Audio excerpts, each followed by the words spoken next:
مولوی صاحب کشمیر خان. کی قلم یک أعوذ بالله من الشيطان الرجيم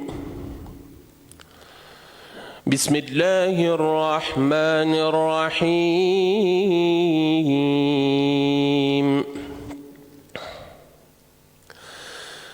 هو الله الذي لا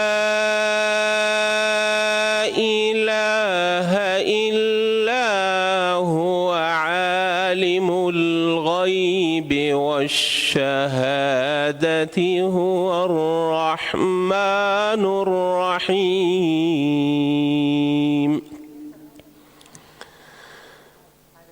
هو الله الذي لا إله إلا هو الملك القدوس السلام المؤمن المهيمن العزيز الجبار المتكبر سبحان الله عما يشركون هو الله الخالق البارئ المصور له الأسماء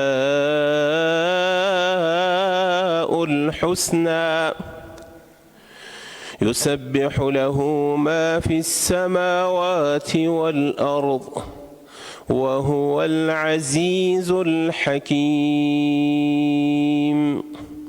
صدق الله العظيم اللهم احسن عاقبتنا في الأمور كلها وأجرنا من خزي الدنيا وعذاب الآخرة. جزاک الله الخیر. جناب رئیس صاحب به اجازه شما وقت امتیازی را شروع میکنم. بفرمایید. محترمه شفیقه سخا یولچی.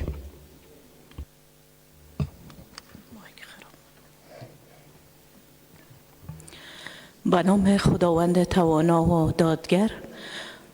سلام و عرض ادب حضور جناب رئیس هیئت اداری و همه وکلای معزز.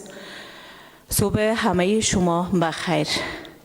با اغتنام از فرصت سال نو 1400 را از صمیم قلب برای همه وکلای معزز و کافه ملت مسلمان افغانستان تبریک و تهنیت عرض می دارم. جناب رئیس، قسمی که در ماده 5 قانون اساسی صراحت داره، دفاع از استقلال، تمامیت ارضی، حاکمیت ملی و حفظ نوامیس کشور یکی از مکلفیت‌های اساسی دولت است. اما متاسفانه در این روزها قسمی که همه ما شاهد هستیم، نه تنها در مرکز شهر بلکه در همه ولایات افغانستان به شمول ولسوالی ها، بالخصوص در صفحات شمال، جنگ ها و ناامنی های شدید جریان داره. دیروز هم ما شاهد به شهادت رسیدن 5 تن از سربازا و نیروهای امنیتی در یکی از ولسوالی های ولایت فاریاب بودیم. و همچنان قابل یادآوری است که شهرهای نمبر 1 میمنه و اندخوی، جوزجان و بلخ تقریبا از مدت‌های مدیدی توسط طالبان مسدود شده و طالبان در اونجا چک پوینت انداختن و هیچ کسی نمیتونه که از اون مسیر عبور و مرور نماید. متاسفانه پروازهای هوایی که توسط شرکت کامیر در ولایت فاریاب بود، متاسفانه از مدت 2 ماه بدین سو پروازها هم کنسل شده. خیلی ها مردم به مشکلات هستند. یعنی کسایی که در مرکز حتی به امتحان ثبت نام میکنن، شارت لیست میشن، در اینجا خواسته میشن، اونا نمیتونن که از مسیر موتر از اونجا بیاین و طیاره هم برشان مساعد نیست. خیلی ها با مشکلات دست و پنجه نرم میکنن. جناب رئیس، از شما تقاضا می نماییم که کمیسیون مواصلات و مخابرات را به خاطر ادامه پروازهای شرکت هوایی کامیر و همچنان کمیسیون امور امنیت داخلی و دفاعی را به خاطر تأمین امنیت و بازنمودن شاهرای نمبر 1 میمنه و اندخوی و همچنان جوزجان بلخ وظیفه بتین. تشکر. تشکر. محترم مجید صاحب عبدالعزیز حکیمی. به نام یاد خداوند بزرگ و توانا، عرض سلام دارم خدمت جناب رئیس صاحب، هیئت محترم اداری، نمایندگان با عزت مردم. صبح همه شما بخیر. جناب رئیس صاحب، همکاران نهایت گرامی، افغانستان در وضعیت پیچیده قرار دارد. از یک طرف جنگ و ناامنی، ترور، انتحار، اختطاف و از طرف دیگر یک تعداد حلقات مغرض و متعصب مسائل قومی را دامن میزنند. تقسیم غیر عادلانه اقوام شریف افغانستان به قریه و محلات از سوی اداره سایه مرکزی یک خیانت ملی و غیر قابل تحمل است. اقوام با هم برادر افغانستان در سالهای متمادی در کنار هم زندگی کردند، درد و رنج مشترک را با هم تجربه کردند، اما یک حلقه مریض و قومگرا در این وضعیت حساس و حیاتی در تلاش برهم زدن وحدت و برادری مردم افغانستان هستند. جناب رئیس صاحب، پیشنهاد مشخص دارم در این راستا که رئیس احصایه و معلومات در مجلس فرا خوانده شود، به پاسخ این خیانت ملی به مردم افغانستان جواب ارائه نماید. از نمایندگان مردم با عزت افغانستان تقاضامند هستم برای حفظ همبستگی اقوام کشور در برابر حلقه مریض و مغرض خاموشی اختیار نکنند. نکته دوم، جناب رئیس صاحب، در مورد سرپرستی و شورای کوتاهی دارم. ادامه کار وزرا، رئیس بانک مرکزی که رای اعتماد نگرفتن نه تنها خلاف قانون است بلکه خیانت و استبداد حکومت است و این توهین برای نمایندگان مردم افغانستان است. برکناری وزیر محترم صحت عامه، وزیر داخله از سوی رئیس جمهور نمایانگر تعصب و استبداد حکومت است. وزیر صحت عامه قربانی ریاست ادویه و غذا گردید که غیر قانونی میخواست به ارگ انتقال داده شود. ممانعت صورت گرفت، وزیر صحت عامه برکنار شد.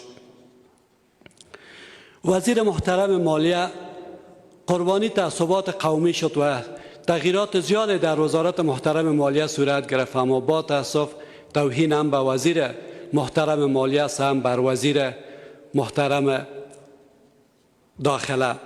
وزیر داخله قربانی تعصب و استبداد گردید. جناب رئیس صاحب، شما بالای حکومت صدا بزنید. ما 5 وزیر و 1 رئیس سرپرست داشتیم و 3 وزیر دگام علاوه شده و خواهشم از تمام نمایندگان با عزت مردم افغانستان است که در راستا دست به هم بتیم، باید به سرپرستی پایان داده شود. از توجه همگیتان تشکر. تشکر. محترم قلعتوال صاحب. دلوی او بخونکی څښتن تعالی په نامه، جناب رئیس اداري پلاوی او د ملت درنو استازو سهار مو بخیر. سلامونه او درناوی مو حضور ته وړاندې کوم.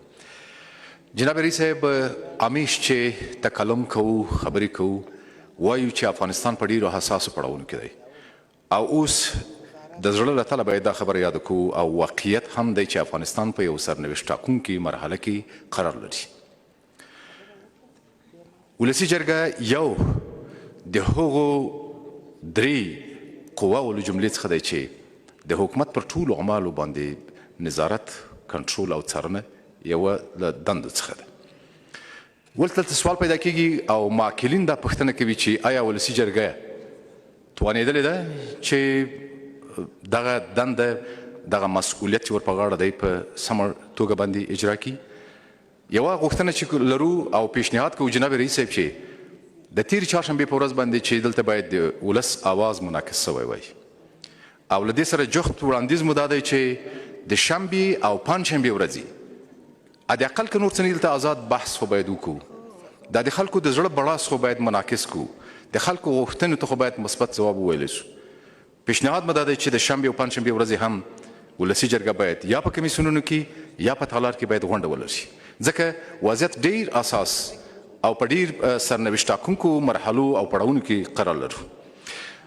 بل مې عرض مې دا و جناب رئیس صاحب چې کله کمیسیونونو ته دولتي مسؤلین راغواړو زه د بیلګې په ډول باندې دیني فرهنګي کمیسیون د کلیو د پراختیا د پوهنې او د ښاري پراختیا او ځمکو وزارت معینان په څه خاطر به راوبلل مګر هم راځي نه.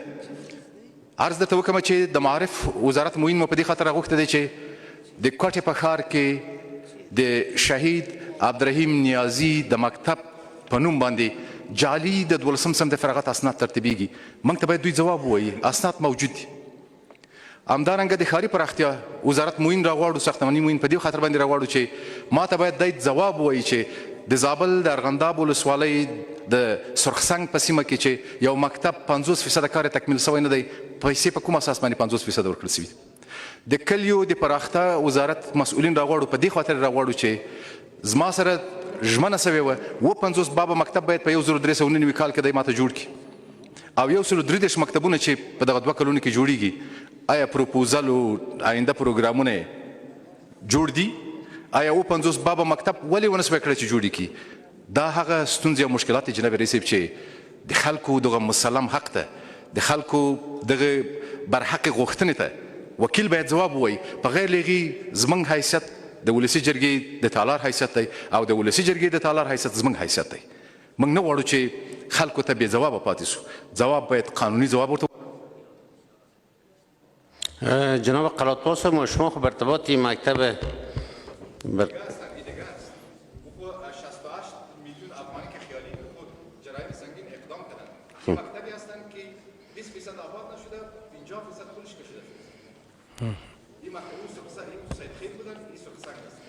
تشکر محترمه جنرال نظیفه زکی.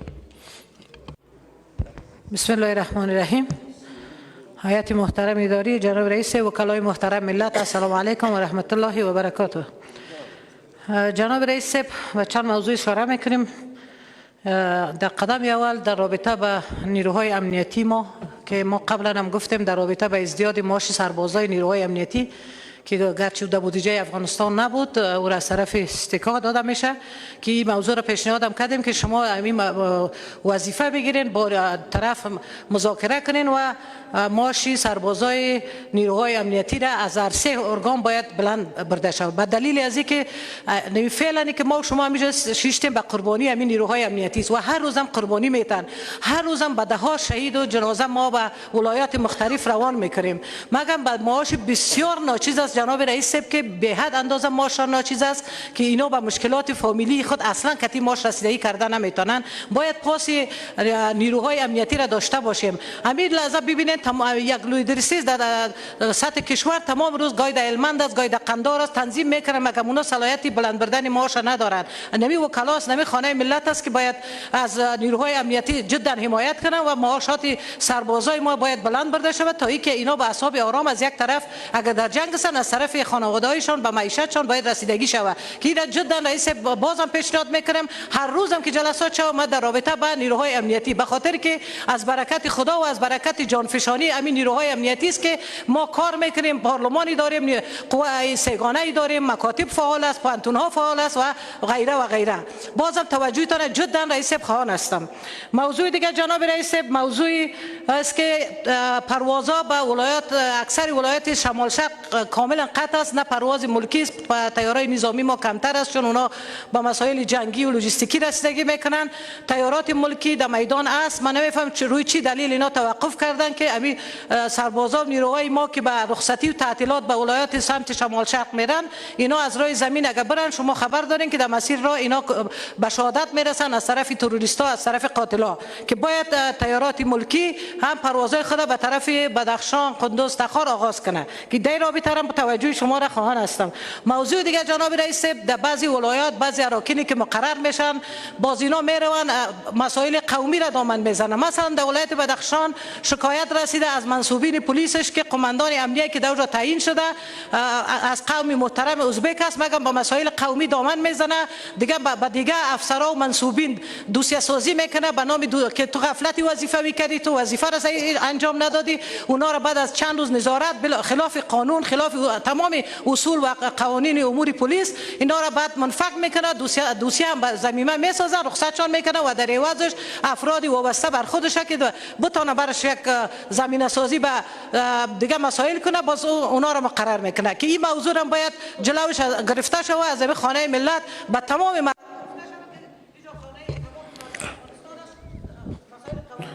تشکر جنرال صاحب.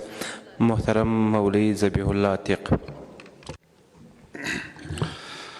نحمده و نصلی علی رسوله الکریم و به نستعین. به اجازه هیئت محترم اداری و وکلای محترم در خانه ملت، با امیدی که نشست ترکیه فرصتی باشه برای آوردن آرامش به مردم افغانستان و قطع جنگ، ختم جنگ و یک دیگر پذیری و همزیستی در کشور عزیز ما. چند موضوع را کوتاه اشاره میکنم جناب رئیس بزرگوار. اول مشکلات امنیتی هست. بدخشان بنابر وضعیت جغرافیایی حساسی که دارد، ما در فصل جنگ قرار داریم و دشمن مخالفین دولت در یک آمادگی فوق‌العاده قرار دارند. امیدوار هستم که از طریق کمیسیون های مربوطه با ادارات زیربط وزارت محترم دفاع داخله و امنیت تماس های جدی گرفته شود که دشمن در حال غافلگیر کردن نیروهای امنیتی هست و به فکر تصاحب اراضی بیشتر. امیدوار هستم که در ارتباط یک توجه جدی صورت بگیره. و حرف دوم مسئله که قبلا هم اشاره شد از طرف جنرال صاحب، سربازایی که از بدخشان در ولایت‌های مختلف وظیفه اجرا میکنن برای رخصتی وقتی که در کابل میآیند، اینا 40 روز 45 روز در میدان هوایی در انتقالات انتظار میمونند تا اینا را انتقال بدن. حتی رخصتیشان در اینجا در انتقالات ختم میشه و باز از سر قطاعاتشان تماس بری از اینا میاد که رخصتی شما تکمیل شده پس بیاین به وظایفتان. در این ارتباط مسئله طیاره کامیار بود که بیش از 2 ماه میشه و رفت آمد از به ولایات قطع شده. امیدوار هستم که کمیسیون محترم مخابرات و مواصلات هدایت داده شود تا در ارتباط جدی بحث شود که چرا طیاره کامیار پروازاش به ولایات قطع کرده.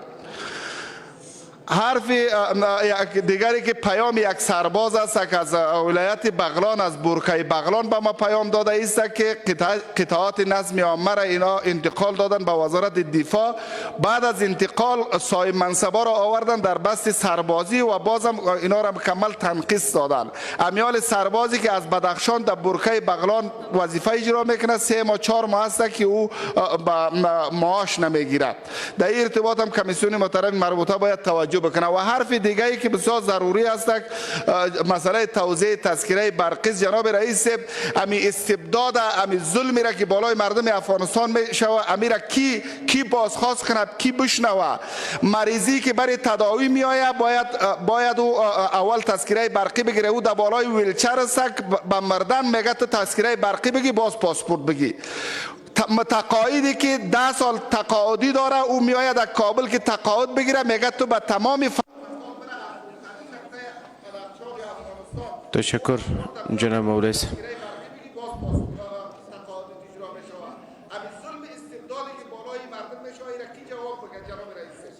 این را کتبی به خیر روان میکنه. محترم مالاگل مجاهد. بسم الله الرحمن الرحیم. به نستعین.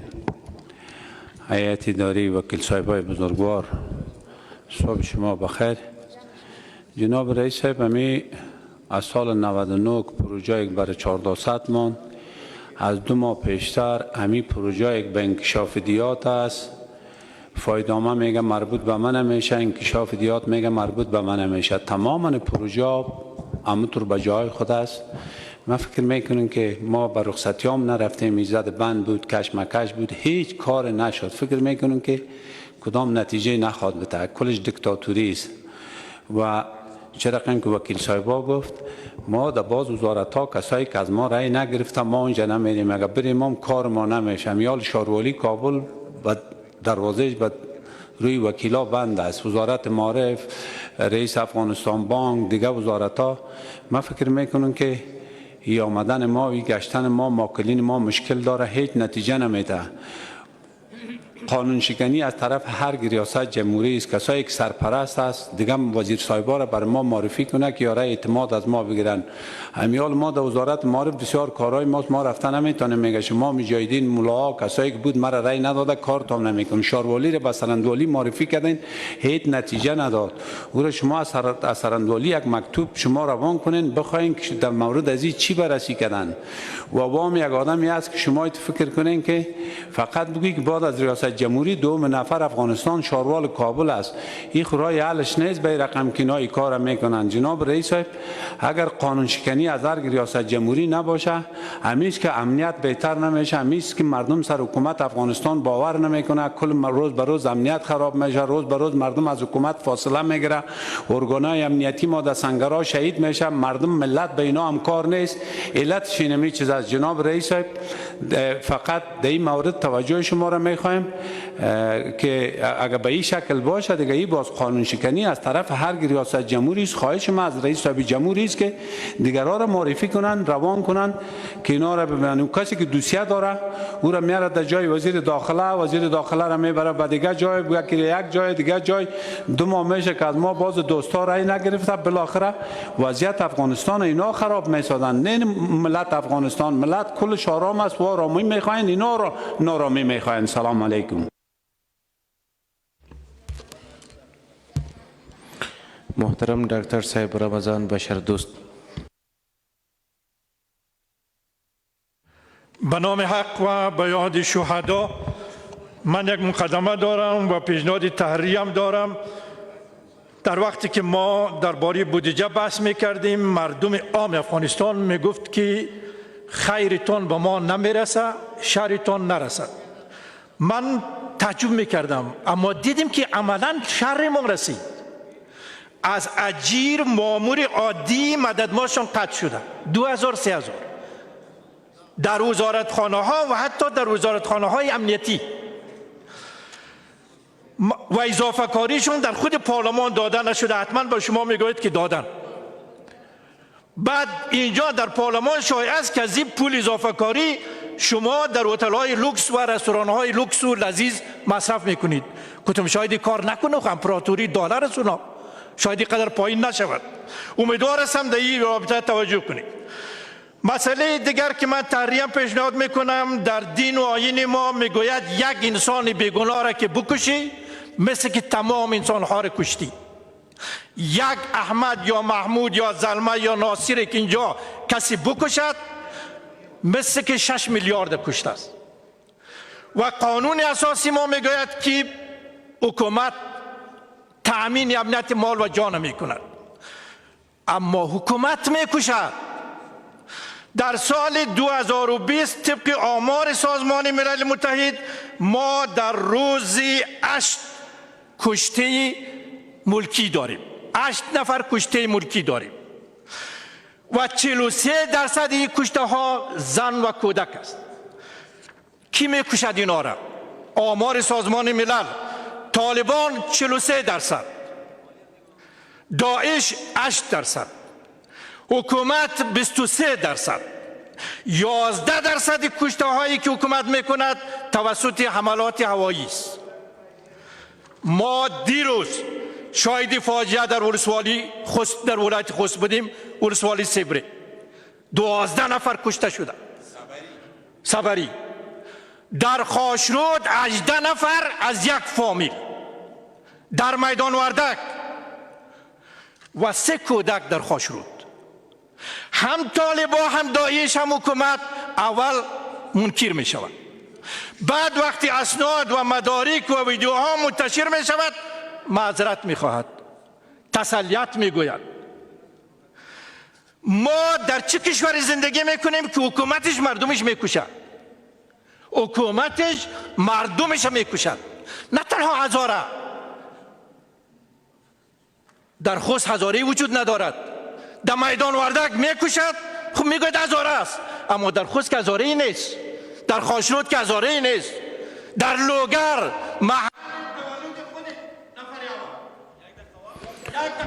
صدقی سرت یک دکه دکتر صاحب، یک دکه.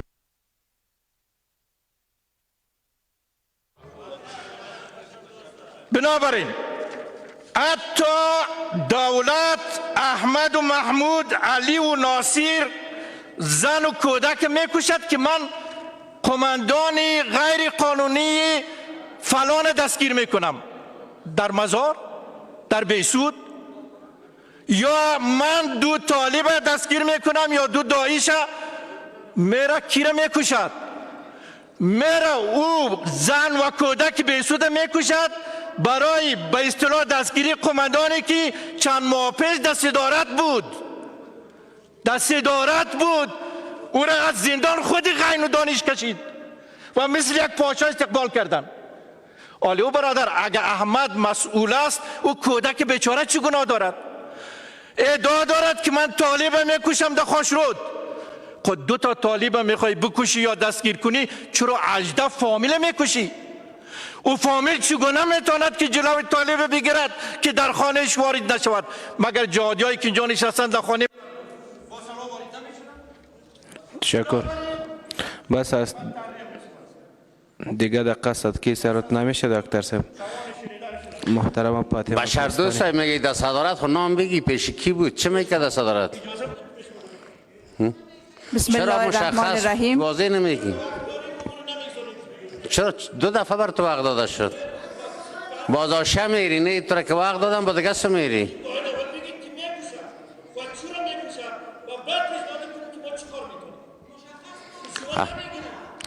مشکل دمیست که تو همی طرح تا نمیگویی کمی چه باید شوه فقط.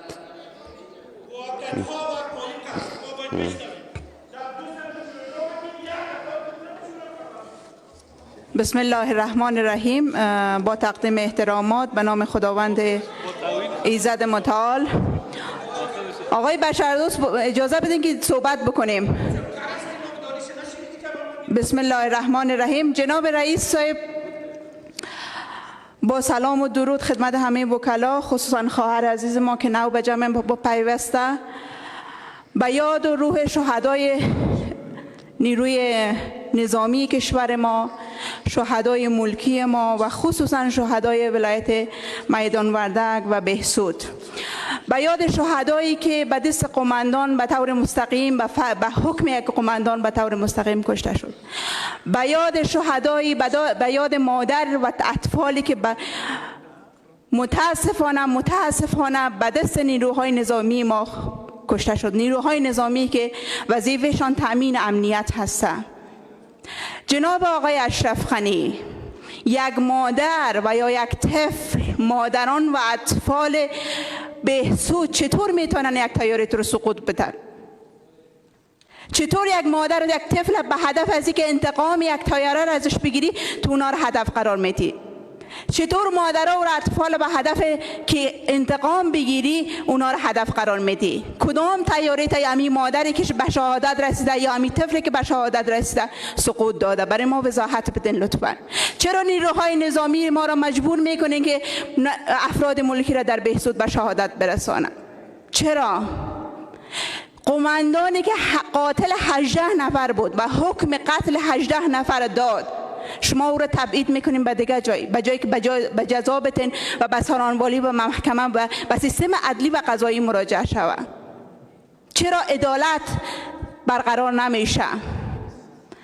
چرا وضعیت امنیتی بهتر نمیشه؟ شما به جایی که برین 10 اردوی نظامی ما را که در ولایت های مختلف کشته میشه تامین امنیت از اونها رو بکنید، حمایت از اونها رو بکنید، ما هر روزه نیروهای نظامی ما به قتل میرسه توسط طالبان. اما حکومت ما به خاطر که مردم یک طفل و یک مادر بکشه صدها تانک روان میکنه. قلب ما باید گریه بکنه امروز، خون باید گریه بکنیم ما از دست از حکومت.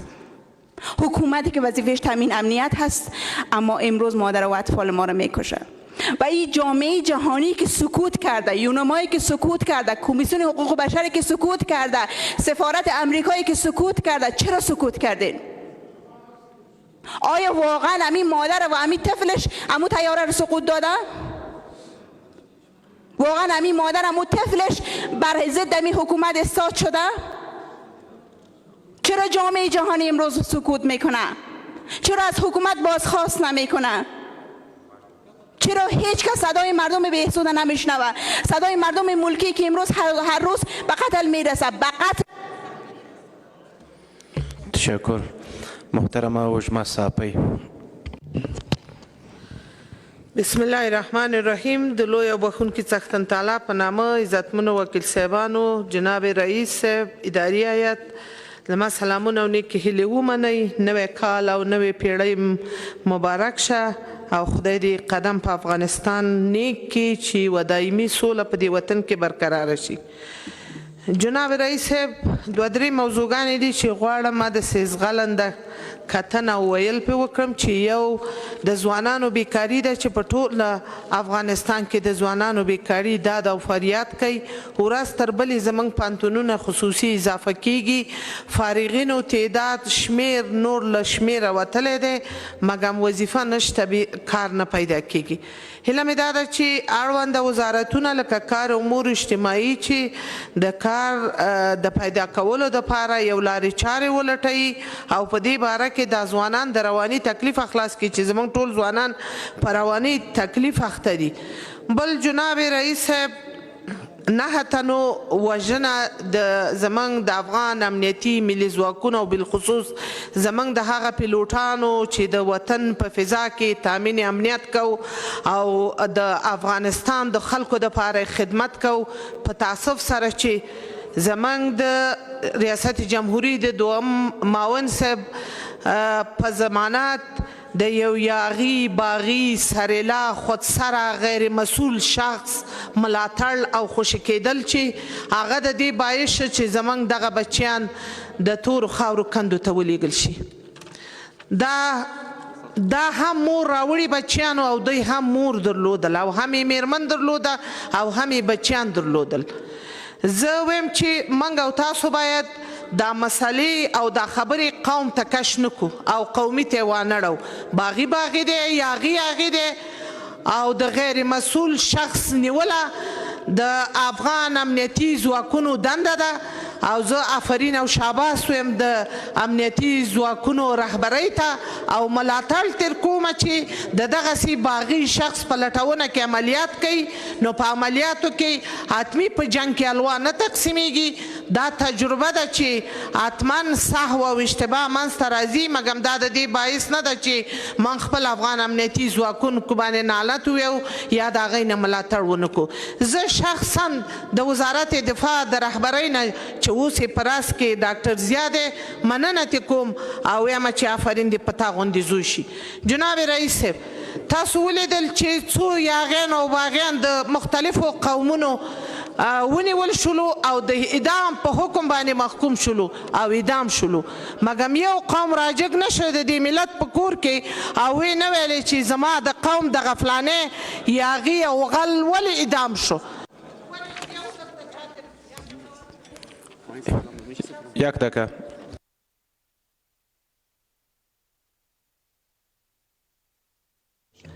چا ترې ملاتړ ونه که. دلته د پکتیا هغه لوی حکومت ونیو د غل په نامه باندې د جنوبي اوزي هغه رئیس خدایداتو څوک دلته موږ سره یو پښتون راجګ نشه او ملاتړ یې د هغه نه ونه که. دلته په شمالي کې هغه یو شمالیوال د ده سره چې شی استالف په نامه باندې تخلص کو، یو تاجک راجګ نشه په دې شورا کې او وی نه ویلې چې دا تاجک ولې اعدام شو. ورونو زغم به لرو او سیله به لرو، د غله نه دفاع مه کوئ. غل دی او امنیتي ځواکونو ته شاباس ویو او په حکومت غږ کو او په دویم معاون صاحب غږ کو چې دا یاغي او باغي چې ضمانت یې کړی دی د قانون منګولو ته وسپاري. مننه. تشکر. محترم مهدی راسخ. بسم الله الرحمن الرحیم. سلام و صبح بخیر خوشحالیم که مجلس دوباره آغاز شد، اما امیدوارم در راستای نظارت از تطبیق قانون و حمایت از مردم سالاری و جمهوریت و دموکراسی نقش ایفا کنیم، نه که تنها ماش بگیریم و در اینجا همه ما روزمره گرده هم بیم. جناب رئیس، دو تهدید نظام مواجه است با نظام. یکی تهدید امارات و گروه های تروریستی که علیه نظام و علیه دموکراسی هم در سنگر نظامی در حال تسخیرند و هم در میز مذاکرات هیچ گونه آشتی پذیری از خود نشان ندادند. اما تهدید خطرناکتر دیگر که مانند موریانه نظام از درون به سقوط مواجه می سازه و با مشکلات زیادی مواجه ساخته، تمامیت خواهی، انحصار، قانون شکنی و فساد است، یک حلقه خاصی که در درون حکومت هم. جناب رئیس، ما حوادثی که در این اواخر اتفاق افتاد متاسفیم. همکاران ما هم یاد کردند، درود میفرستیم بر روح شهدا، همه شهدای نیروهای امنیتی و ملکی، مخصوصا 9 شهید نیروهای امنیتی ما که در بیسود قربانی شد، مخصوصا پیلوتای عزیز ما که سرمایه انگفتی بر از اینا مصرف شد و اینا قربانی شد در بیسود. قربانی سیاست تبعیض و نفرت در بیسود شد. هر کسی که عاملش بوده، هر گونه که اینا به شهادت رسیده، ما خواستار تامین عدالتیم، ما خواستار تطبیق قانونیم. اگر کسانی میخواه ما را با نظام مواجه بسازه، یک حلقه در درون حکومت میخواه مناطق ناامن بسازه، این فریب است، اغفال است. مردم هوشیار و مدنی اند، این فریب نمیخورند. اما از جانب دیگر من احساس میکنم آقای غنی محاسبه کرده که هیچ چیز دیگری بر از دست دادن نداره. این آخرین روزهایش است و آخرین تیرهای زهراگین خود ای رها میکنه. شما میبینید که از روی لجاجت، از روی انتقام، از روی نفرت موضع میگیره. این موضع گیری یک رئیس جمهور در سطح یک آدم غیر مسئول، در سطح یک طالب تقلیل مقام میته. به جایی که رئیس جمهور ادعا کنه که من تأمین عدالت میکنم، تطبیق قانون میکنم، شعار میته که من انتقام میگیرم. انتقام گرفتن کار یک انسان غیر مسئول است، کار یک انسانی است که از موقف غیر قانونی و غیر رسمی داد میزنه. ما در قضایای بیسود خواستار تطبیق عدالت و قانون هستیم و مردم در کنار این پروسه تطبیق عدالت هست. اما شهدای نیروهای امنیتی ما که بازخواست میشه، شهدای مردم ملکی نادیده گرفته نشوه. در 10 هود جناب رئیس صاحب توجه کنین، 11 نفر مردم ملکی یک تکبر پیش برو. در یک تظاهرات 11 نفر مردم ملکی کشته شد و باعث تنش شد، اما گزارش هیئت نتیجه نداد. ما درخواست یک هیئت داریم جناب رئیس صاحب که گزارش این هیئت حقیقتیاب بررسی کنند و در راستای تأمین عدالت و تطبیق قانون خانه ملت هم نقش داشته باشه و موضع داشته باشه و هر چیز زودتر بتانیم ما و شما همگی ما یک دست برای برقراری نظم، برای تأمین امنیت مردم ساحه و مردم افغانستان تلاش کنیم و از این منازعات و جنجال ها جلوگیری شود. تشکر. تشکر. محترم نادرخان کټوازی.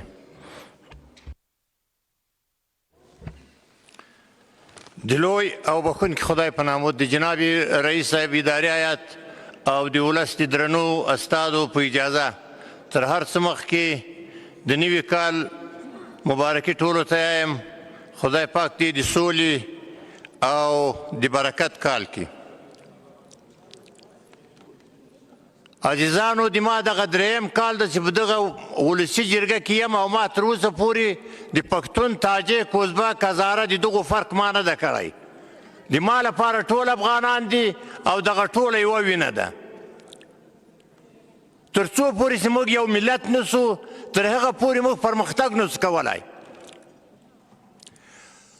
داسې په چا کې یو قاتل، جاني، بدماش، د قانون ماتونکی پیدا کیږي او د یو مملکت د رئیس جمهور مرستیال هغه د هغه ضمانت کوي، هغه پرېږدي او هغه د ملت پاللي پیلوټان چې د ما او د تا د ژوند ساتونکي دي هغه وژني هغه قربانوي د هغه پرېښو د هغه د ملاتړو پرېښو له دې وطن سره خیانت ده هر څوک چې د هغو ملاتړ کوي هر څوک چې د هغو په شا درېږي هر څوک چې د هغو غوښتنه کوي هغه هم خاینان دي هغه هم د دې وطن دښمنان دي هغه هم د پردیو مزدوران دي خپل بدماش خپل قاتل خپل جاني ملاتړ مه کوئ طالب پښتون یادېږي په دې دریو دورو کې و څوک دې وایي چې ما د طالب ملاتړ کړی طالب دې ما زوی را شهید کړی طالب دې ما ورونه را زخمیان کړي دي بدماش جاني د هیڅ چا ورور نه ده د هیڅ چا خپل نه ده د هیڅ چا تربر نه ده مه کوئ په لیاز د خدای دا قومونه ما سره ویښئ د تا بله ورځ په بېسودو کې زه بې غمجن یم 14 کسان دي شهیدان شوي دي د ما دا 100 کاله شهیدانېږي دا 100 کاله په ما باندې دغه ویر جوړ ده چې ولې ملل متحد دې ما پوښتنه نه کړي ولې امریکا دې ما پوښتنه نه کړي ولې فلانی دې ما پوښتنه نه کړي او بل چې دغه د بیان له ازادي شه دا اوس وروستۍ چې چا خبرې وکړي د رئیس جمهور په اړه باندې تا کومې سپکې خبرې وکولې زه یې د تا د الیپور په اړه کوم تا ته غوسه درځي او ته د یو رئیس جمهور چې د ټول افغانستان رئیس جمهور ده هغه په دومره سپکو نامه یادوي چې د تا وخت هم کم پاته ده ته نو د پردو مزدوره ته نو د پاکستان وکړه ته نو د ایران مزدوره ته له کومه بیا پاته شوی چې د ده وخت کم ده او تا ته معلومات شته چې دا وخت یې کم ده هیله کوم نور موږ چاته اجازه نه ورکوو چې دلته قومي ژبني او سمتي مخالفتونو ته لمن ووږي بل رالټېږي هغه بیا یې چې د عیسایي مسؤل دلته راوغواړه ووروره خو تا ویلو چې د قومونو نومونه دې په تذکره کې ولیکل شي ما خو نه غوښتلو ما خو درته وویل چې یو افغان دې ولیکل شي هیله کوم چې یو ملت وخوراک یک دقیقه بتبرش تاسې دغه ویلو چې موږ ته د قومونو ونډه ورکړه چې اوس هر قوم حق لري که هغه 100 کوره ده که 1000 کوره ده هر سړی حق لري چې په تذکره کې یې نوم ولیکل شي هېڅوک دا حق نه لري چې له هغه څه حق واخیستل شي هر سړی دغه حق لري د ما له ټولو دوستانو دا هیله ده چې افغانستان وبولي خپل بدماش خپل جاني خپل جنایتکار د هغه ملاتړ مه کوئ مننه تشکر محترم قادری صاحب بسم الله الرحمن الرحیم به اجازه رئیس صاحب هیئت اداری و همکاران عزیزم در تالار السلام علیکم و رحمت الله جناب رئیس صاحب شما در جریان هستین 42 روز قبل گمرک اسلام قلعه آتش گرفت هیئتی از ولسی جرگه رفت و یک هیئتی هم به خواست مردم و اداره محلی هرات از حکومت رفت طرف هرات جانب هرات اما تا حال هیچ نوع صدای مردم شنیده نشده در قدم اول ما از رئیس جمهور تشکری میکنیم که به صدای مردم لبیک گفت اما مسئولیت هیئت معاون صاحب اول بر عهده گرفت از وقتی که هیئت رفته برگشت کرده به کابل 20 روز میشه او کسایی که زندگی خود از دست دادن در یک موتر 3 فامیل شریک بودن این میال نان خوردن نداره شما فکر کنین که تقریبا 1000 موتر عریق شده و 1000 مال تاجر هم در بین از اینا بوده اما 1000 موتروان 1000 شاگرد از او که به سامان شوه و به سرنوشت شوه آیا فکر نمیکنین در تامین امنیت هرات یک تاثیر منفی داره آیا اونا چی کنه برای جرایم جنایی را پیش بگیره برن با طالب هم کار شوند یا با طالب پیوندن متاسفانه در این مورد کسی صدای خود بیرون نمیکنه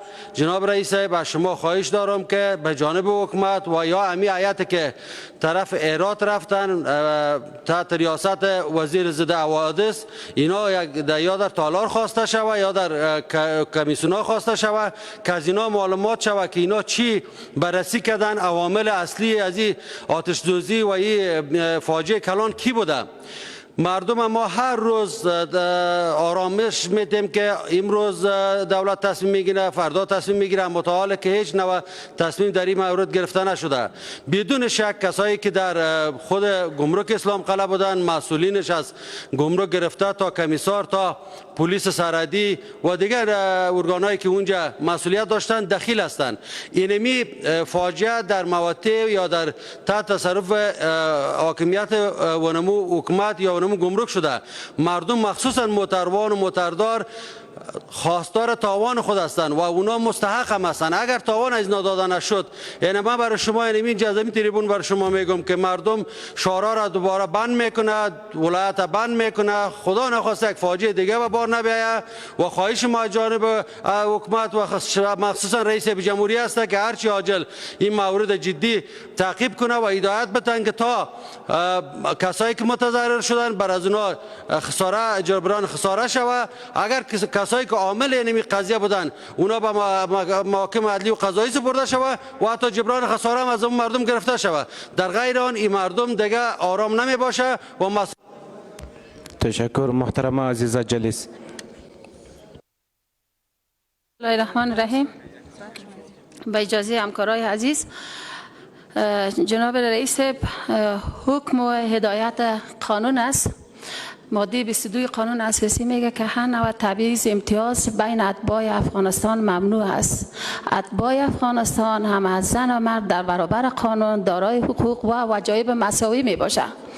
متاسفانه جناب رئیس، بر علاوه که ما اعلامیه حقوق بشر داریم که در تمام جهان او قابل اجرا هست، برخوردهایی که در برابر زنای افغانستان صورت میگیرد واقعا روح و روان زنای افغانستان نارام و ناراحت ساخته. جناب رئیس، در این تالار 69 چوکی بر زنها اختصاص داده شده. از 34 ولایت از زنهای افغانستان این 69 وکیل که در این چوکی در این کرسی قرار دارن، حضور دارن، نمایندگی میکنن.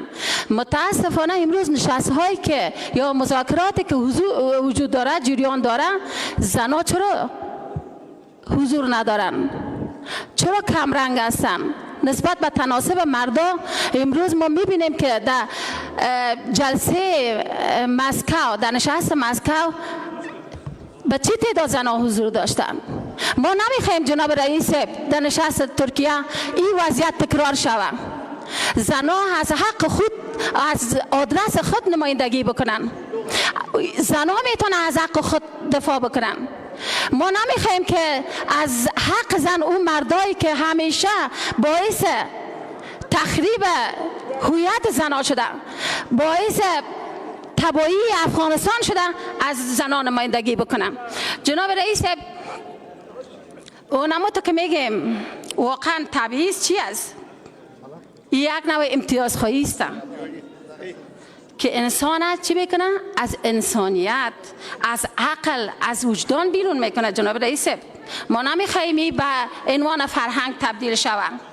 تبعیض به معنی ترجیح دادن بعض افراد نسبت به سایر افراد است. جناب رئیس، این رفتارهای تبعیض آمیز با زنان پارلمان، با زنای افغانستان صورت نگیرن.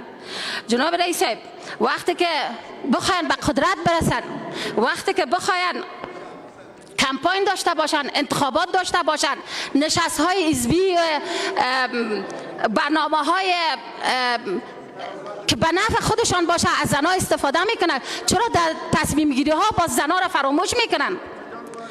جناب رئیس، من از شما تقاضا میکنم که در برابر هر نوع بی‌عدالتی ها از زنها شما حمایت بکنین، چون شما زنای بسیار زیاد را در این پارلمان. تشکر. تشکر جلیل صاحب. وقت امتیازی تمام است. جلسه مسکو به اختیار حکومت افغانستان نبود، او را خود دولت روسیه دعوت کرد و ترک با آدرس خودش. چی است؟ اتل صاحب چند نفر مونده؟ جناب رئیس، نه ما این 20 بجه میجا بودیم.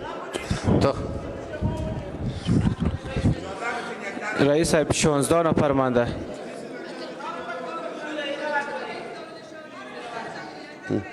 رئیس صاحب موضوع در اینجا چی شدن که هر وکیل صاحب 1 دقیقه اضافه وقت گرفت به همین خاطر باز چند نفر از وکیل صاحب مانده؟ 16 نفر.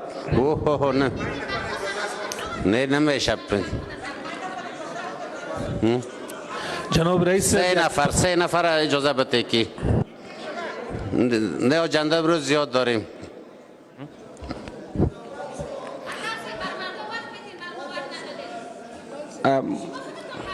ما برای همه وقت میتیم رئیس صاحب اجازه بدن.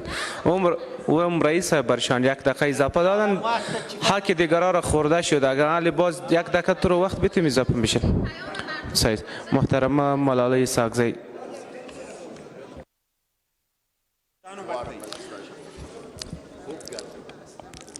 بسم الله الرحمن الرحیم. جناب جلالت مآب رئیس هیئت اداری همکارای عزیز، السلام علیکم و رحمت الله و برکاته. صبحتان بخیر.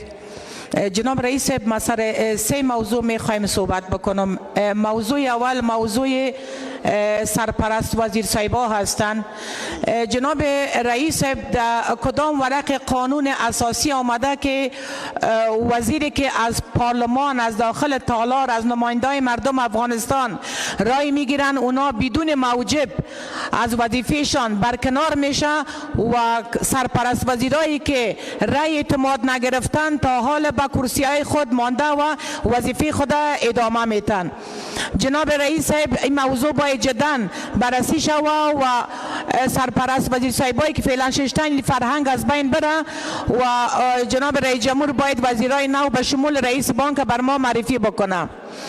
مسئله دوم جناب رئیس، مسئله ولایت قندهار، هلمند، زابل، ارزگان، حتی فرا و نیمروز است. جناب رئیس اگر متوجه باشین این مسئله بسیار مهم است.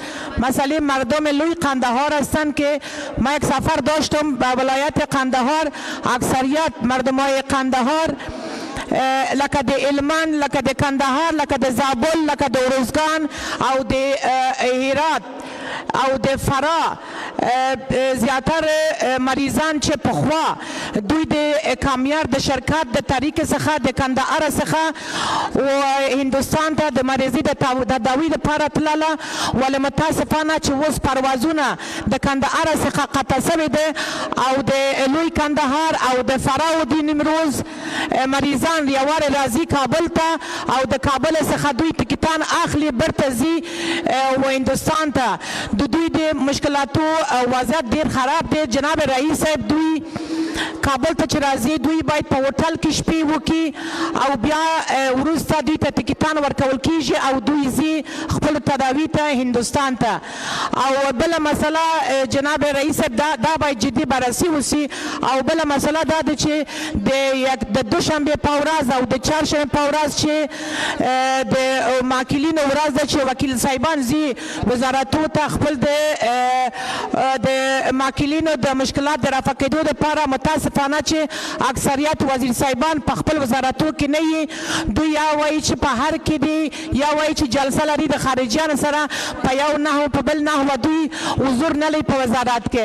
نو زه هیله مند یم چې وزیر صاحب په دې موضوع باندې جناب رئیس صاحب هم توجه وکړي تر هغو چې هغه د یکشنبې دوشنبې او د چهارشنبې په ورځ چې د ماکلینو ورځ ده موږ خپل د ماکلینو مشکل د حلیدو دپاره وزارت باید وزیران په خپل وزارتو کې موجود دي. وکیل صاحبای عزیز باید شما صحبتات. تشکر محترم شاپور حسن صاحب.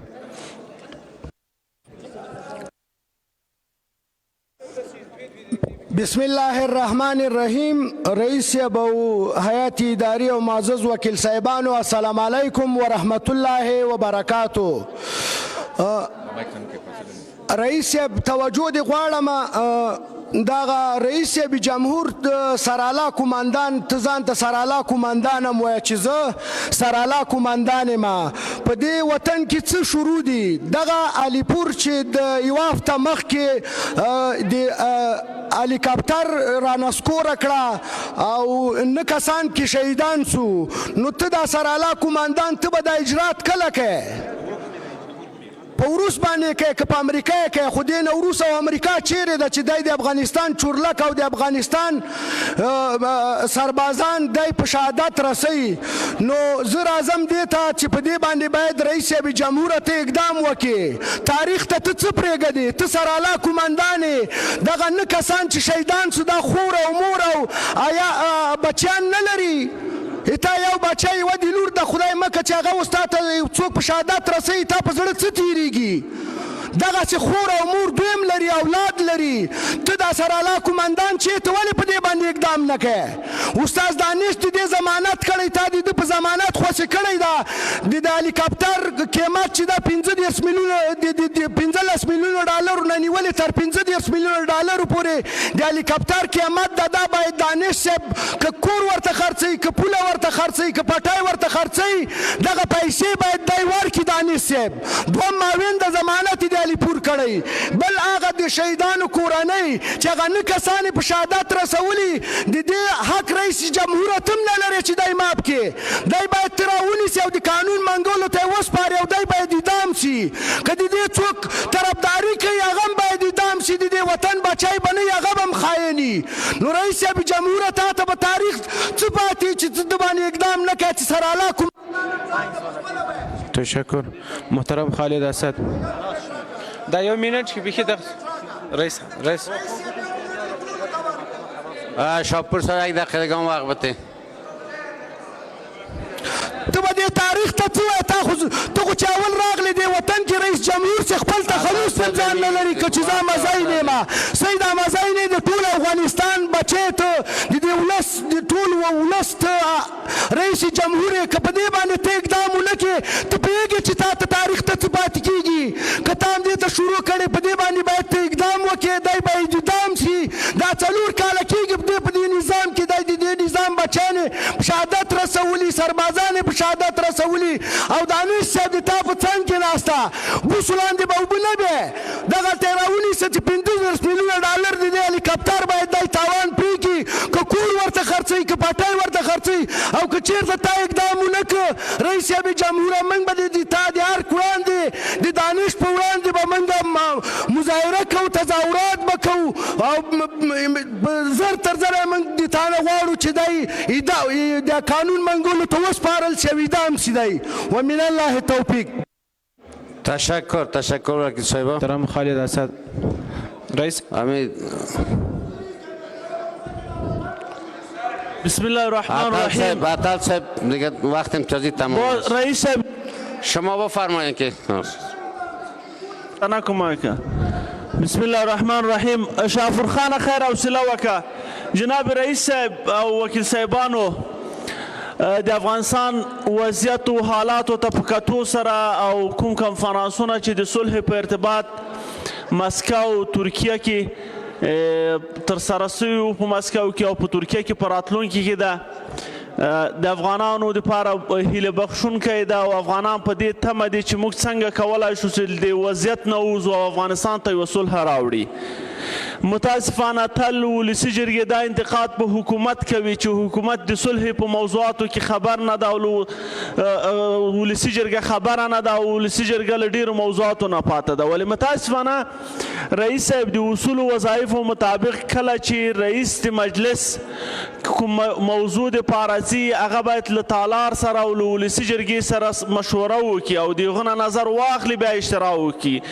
تا رئیس صاحب یو شکل د قومندانۍ دلته جوړ کړی ده او قومندانۍ دلته څوک نه د سره مني. تاسې هر کار کوئ خودسرانۍ مه کوه او دا به اول و اخري ځلي بیا دې په مخ کې هم دریځي په مقابل کې دې هم دریځو او هیڅ کار ته دې هم نه پرېږدو چې دا رقم خودسرۍ رواني. دا کور نه ستا ده نه ستا شخصي ده دا د ټول ولس ده. دلته د ولس نمایندګان راغلي او هغه حق لري چې خپل نظر وشی په واضح کې. ته حق نه لري چې په هر څه کې مداخله وکړي.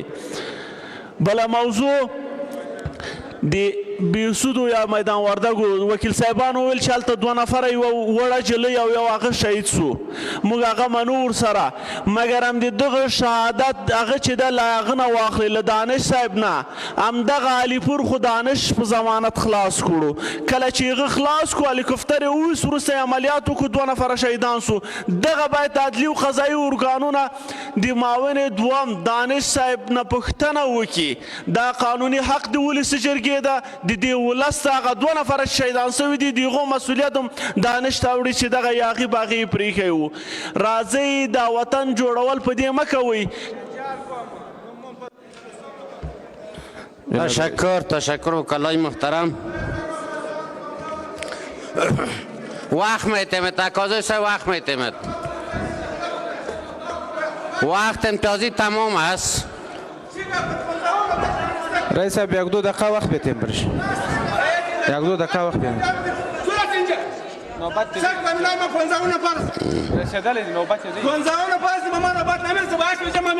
رئیس صاحب 1-2 دقیقه وقت بتین رئیس بفرمایید قاضی صاحب بفرمایید مایک قاضی صاحب روشن کن اکازوی صاحب محترم اکازوی صاحب حتما از پیش اتحاد صاحب اشتباه شده اسد صاحب دلته د اضافه یو دقیقه وخت چې وکیل صاحبان اخلي د نورو وکیل صاحبانو وخت یې ونیوئ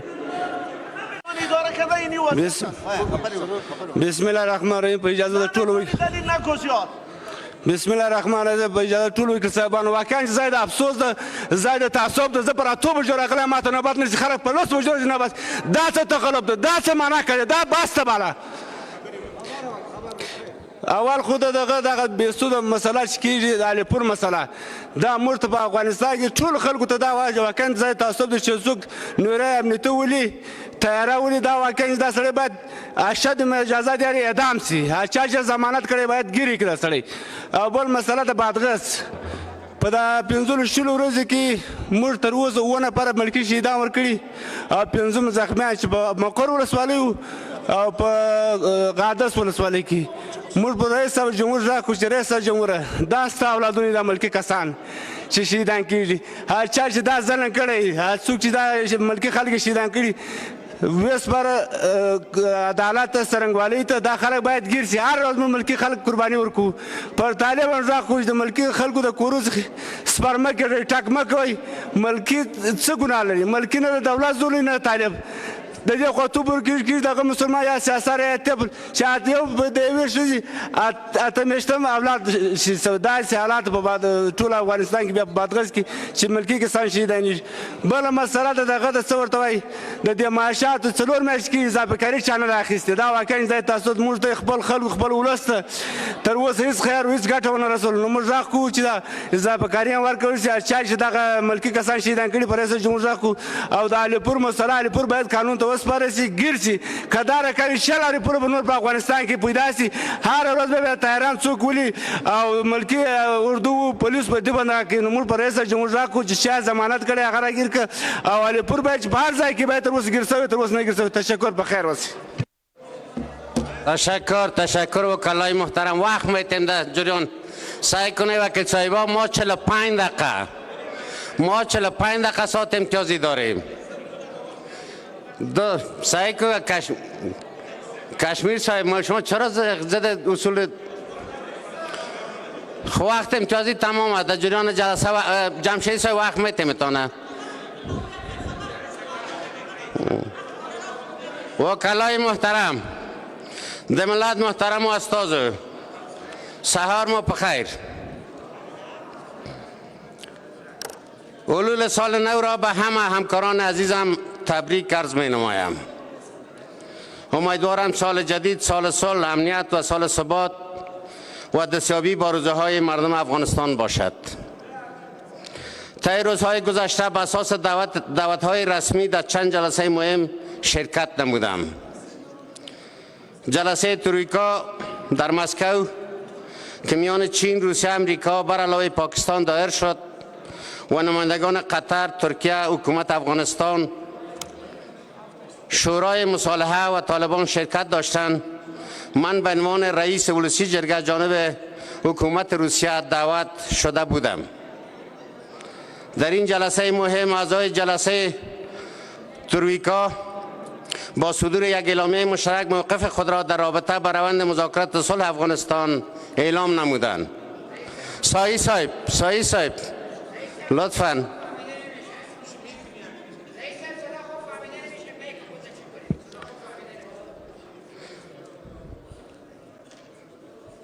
همی کی از این داخل؟ پس که برای بچه همی کیست؟ گارد کی از این را بکش برای در جمع.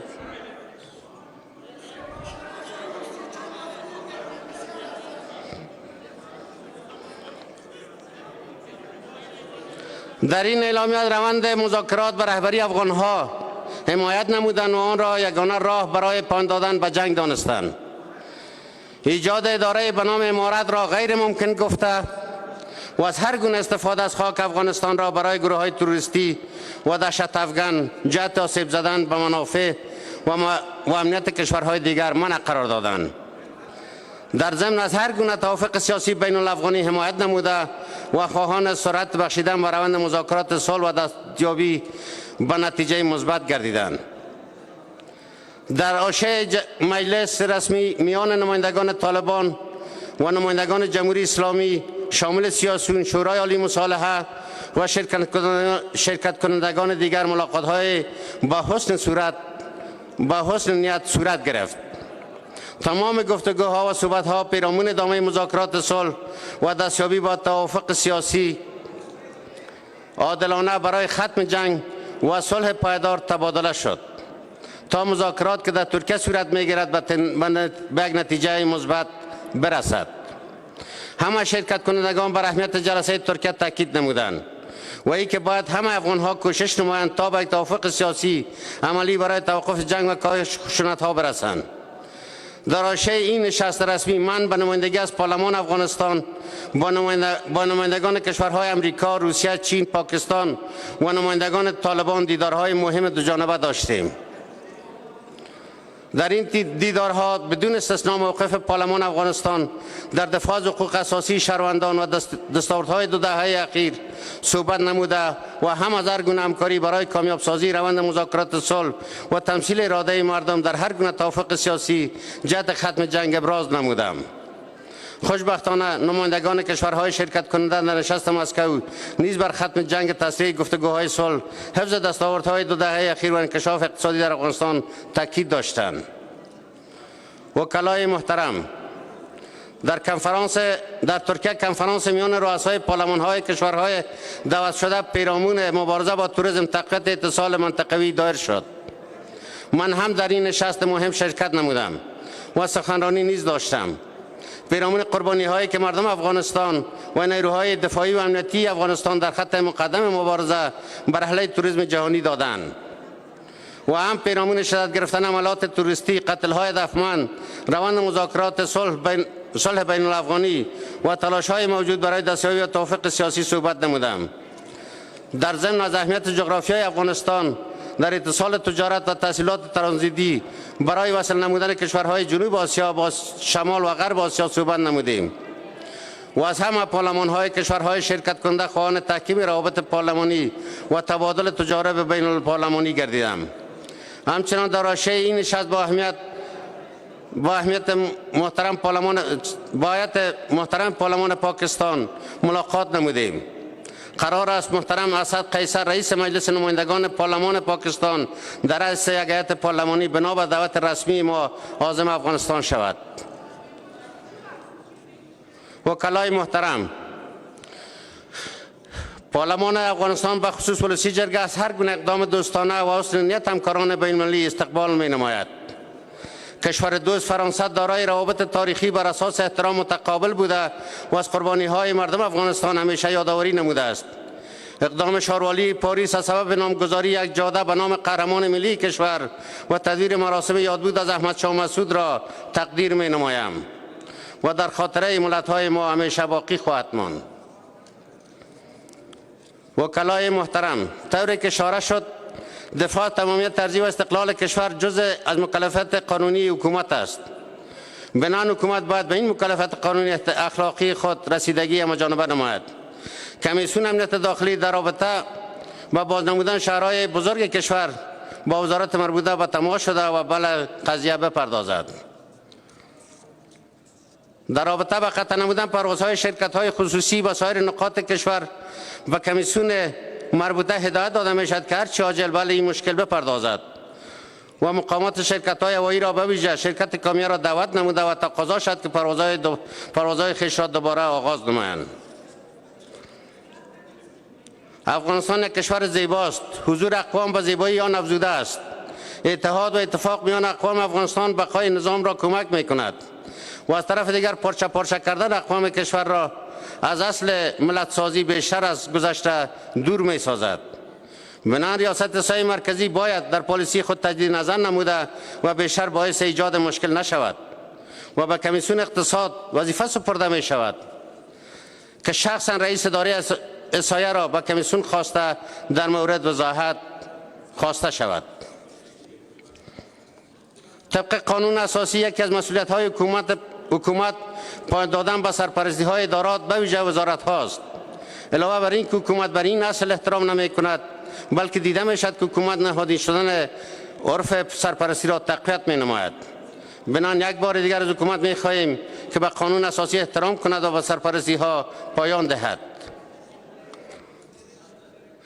حمله که در ولایت خوست بالای مردم ملکی صورت گرفت که تعداد از هموطنان ما در آن شهید و زخمی شدند دردآور و غمناک است. و کمیسیون امنیت داخلی وظیفه سپرده می شود که چگونگی واقعی این حمله را بررسی و نتایج آن را با وکلای محترم شریک نماید تا در زمینه آنچه که در اختیار قانونی مجلس است تدابیر اتخاذ کند. طوری که محترمه خواهر ما و اجمع صافی اشاره کردند بیکاری و عدم اشتغال یکی از مشکلات بزرگ ملی است. متاسفانه سطح بیکاری روزانه افزایش پیدا می کند.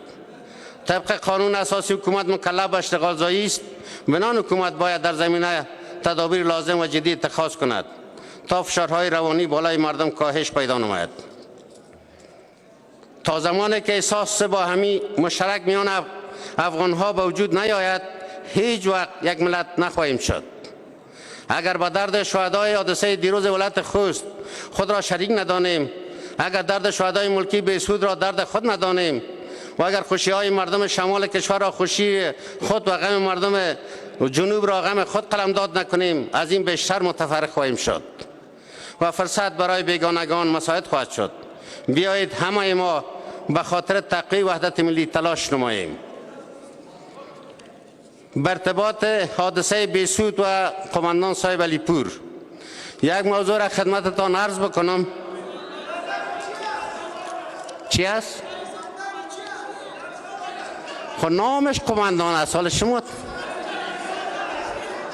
حالا سر یک کس که قماندان مانده شد و شما خود چیز کردن حالا در کل خبرها قماندان علی پور میگوین. ما خود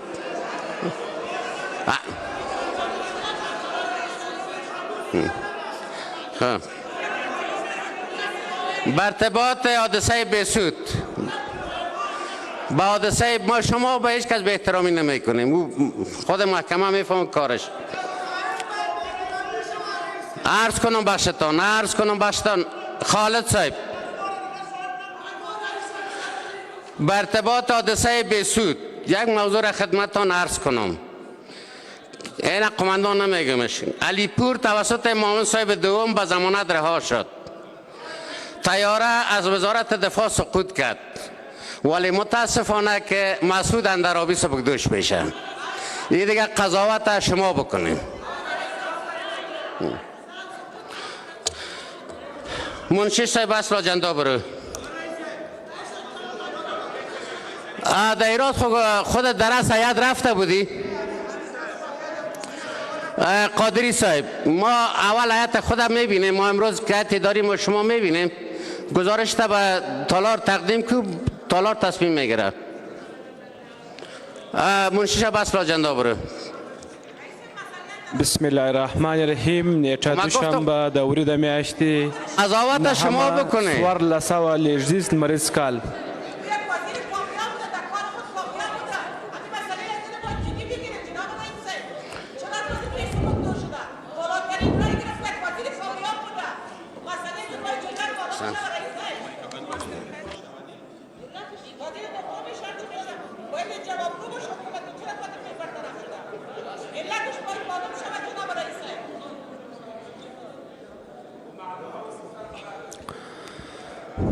بسم الله الرحمن الرحیم. نیټه اجازه بدین، اجازه بدین آقای اجازه بدین.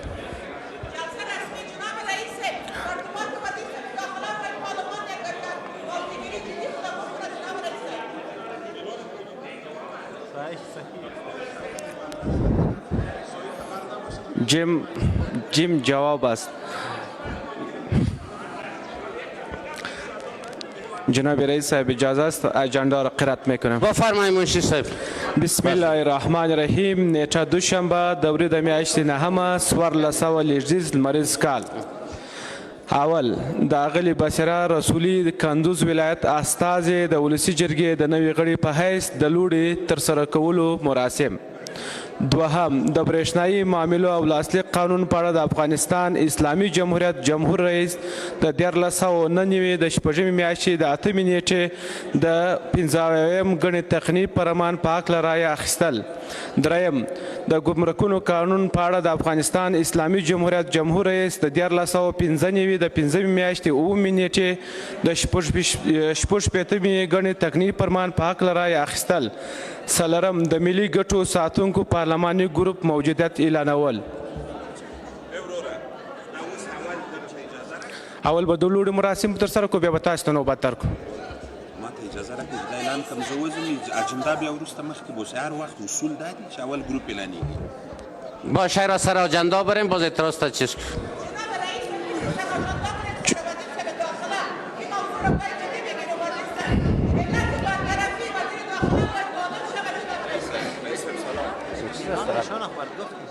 نه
حکیمی صاحب ما هر دوی تانه وقت میتیم، یه را شما بریم ما در سر اجندا بریم.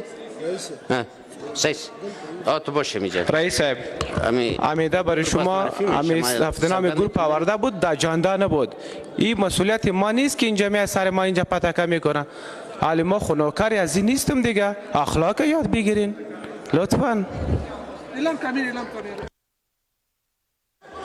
میگم شما در جایتان تشریف داشته باشید. عطل صاحب اجندا را قرائت کردی؟ رئیس صاحب اجندا قرائت شد.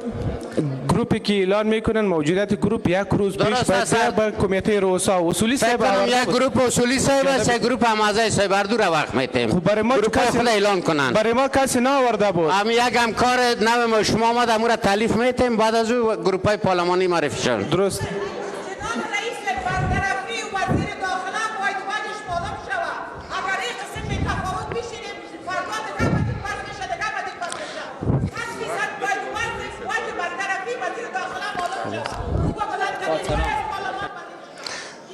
حتی کوئی سازه صاحب امیر یک طرح از آماده کنه که ما در اجندا بگیریم، خیر که سرش باز بکنیم تصمیم بگیریم. وکلای محترم اجازه است حکمی صاحب وقت میتیم تانه چرت دانش صاحب در جایتان تشریف داشته باشید. وکلای محترم، طوری که میدانید محترمه دکتر فاطمه عزیز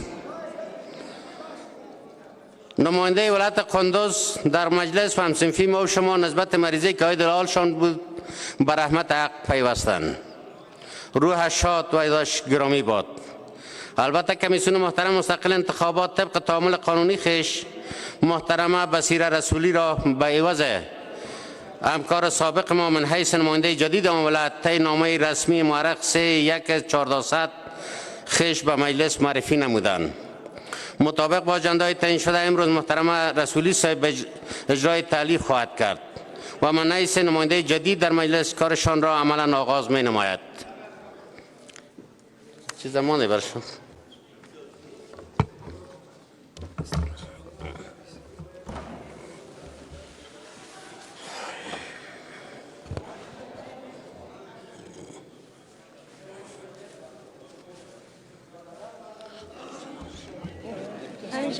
همیشه میمونم.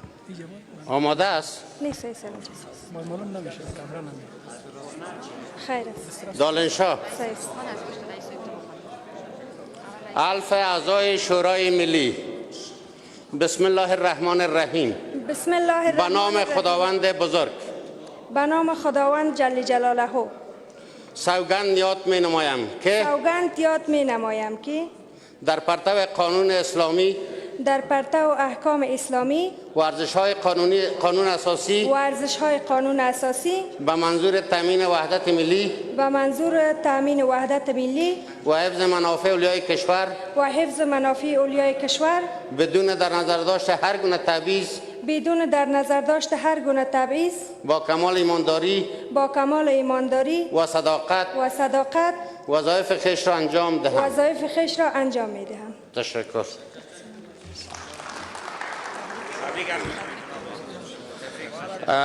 با همکار جدید ما وظیفه مقدس وکالت و نمایندگی از مردم را به شما تبریک عرض می دارم و از بارگاه خداوند منان برای شما موفقیت و کامیابی خواهانم. دو گروه پارلمانی را منشی صاحب وقت بده که گروه خود معرفی بکنم. درست.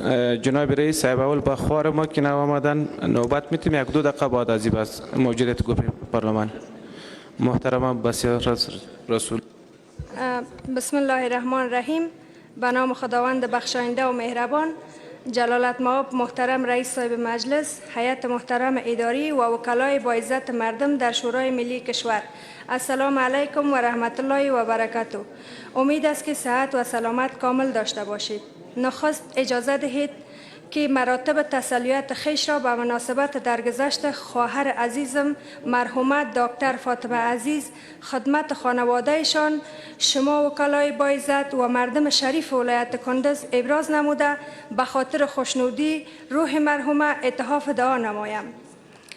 وکلای محترم، شما بهتر می‌دانید مطابق قانون پس از مرحومه دکتر صاحب فاطمه عزیز بلندترین رای را از مردم شریف کندز در خانه ملت دارم و به عنوان وکیل آن ولایت در مجلس نمایندگان معرفی شدم و همچنان بابت اعتماد مردم شریف ولایت کندز که به من رای دادند از تک تکشان تشکری نموده به عنوان خادمشان در خانه ملت وعده می دهم که در هر گونه شرایط کنار مردم خود قرار گرفته و از حقوقشان دفاع خواهم کرد.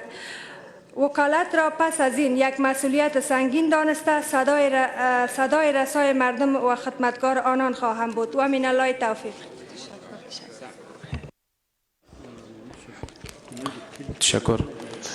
حالا از محترم موسلی صاحب خواهش میکنم تا بیاین موجودیت گروه خود اعلان کنن.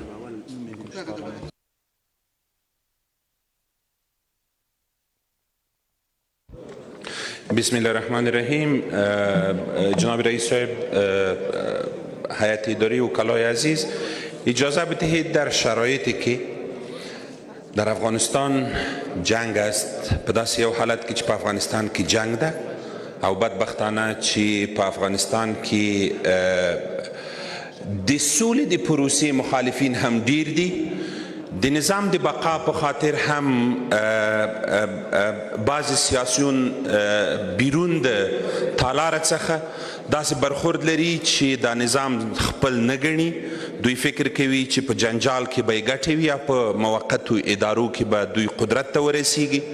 په داسې یو حالت کې 18مه دوره راغلې ده چې د طالبانو سره د سولې د پروسې کنفرانسونه خبرې دوام لري او په راتلونکي کې د استانبول په ښار کې هم د سولې کنفرانس را روان ده. په ولسي جرګه کې د چارو د سمون په خاطر باندې، په ولسي جرګه کې د ملي وحدت د ساتلو په خاطر باندې، په ولسي جرګه کې د دې لپاره چې موږ او تاسې د دې ملت په درد ملهم ووهو، موږ ځینې وکیل صاحبان غواړو چې په ولسي جرګه کې د ملي ګټو ساتونکی پارلماني ګروپ د بیا ځل لپاره اعلان کړو. د ولسي جرګې د ملي ګټو ساتونکي پارلماني ګروپ هغه کارونه چې څه موږ ته پراته دي په هغې بحث نه کوو چې وخت هم پرې ضایع نه کړو، ځکه پارلماني ګروپونه زموږ او ستاسې ټولو په دغه 10 کلنه د وکالت زما تجربه او ستاسې تجربه ښایي چې پارلماني ګروپونه یو د بل سره د دوستۍ په فضا کې هر وخت کوشش کوي چې د چارو د سمون په خاطر همکاري ولري. او همدا ډول د بودیجې د تصویب په هکله باندې په پارلماني ګروپونو کې وکیل صاحبان خپل هدف ته رسیدلی شي، نو په همغه اساس باندې وکیل صاحبان په ولسي جرګه کې سیاسي احزاب وجود نه لري.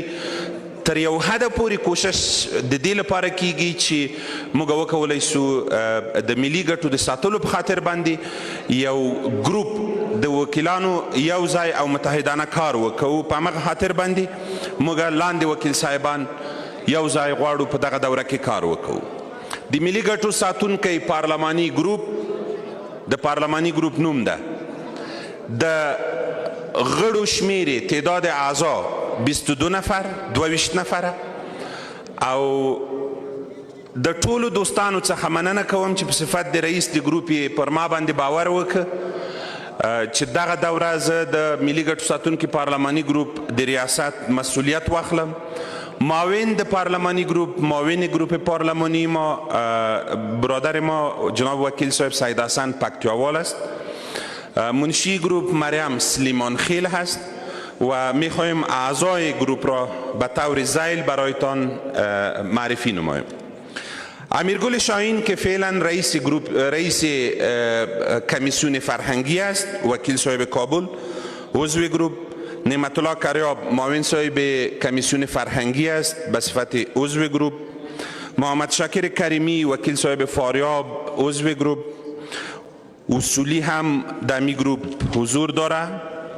مریم سلیمان خیل، راضیه سعادت منگل وکیل صاحب پکتیا، سید حسن گردیزی که معاونیت گروپ را هم مسئولیتش داره وکیل صاحب پکتیاست. جناب نبیزه صاحب وکیل صاحب لوگر هست. نسیمه نیازی وکیل صاحب هلمند است. خواهر ما کروخی صاحب وکیل صاحب هرات است. نیازولی مسلم وکیل صاحب ننگرهار هست. یون صاحب وکیل صاحب ننگرهار هست. نریندر سینگ خالصه وکیل صاحب از حوزه اهل هنود است.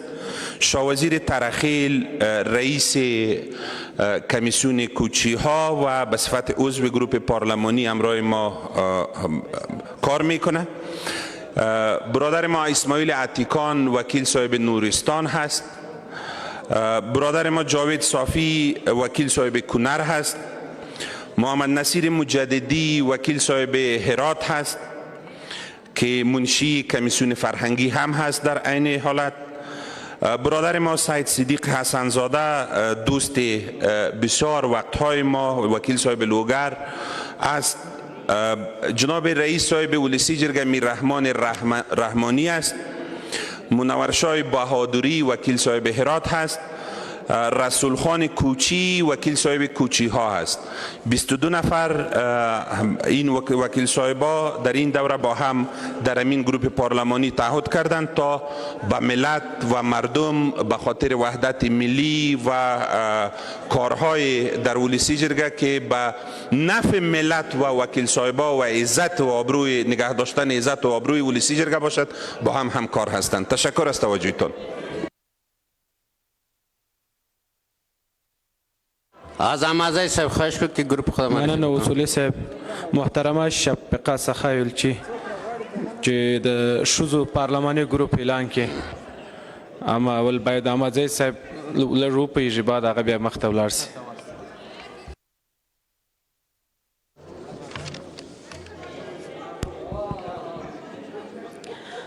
بسم الله الرحمن الرحیم. با اجازه جناب رئیس هیئت اداری و همه وکلای معزز، السلام علیکم و رحمت الله و برکاته.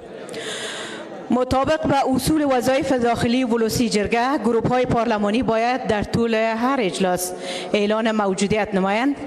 بدین اساس گروپ پارلمانی زنان ولوسی جرگه که تعداد اعضای آن 25 تن می باشد، انتخابات هیئت اداری خویش را برگزار نموده است که نتایج آن قرار ذیل است. محترمه حمیده احمدزی به حیث رئیس گروپ، محترمه زیفنون صافی به حیث معاون گروپ، محترمه استاد محبوبه رحمت به حیث منشی گروپ.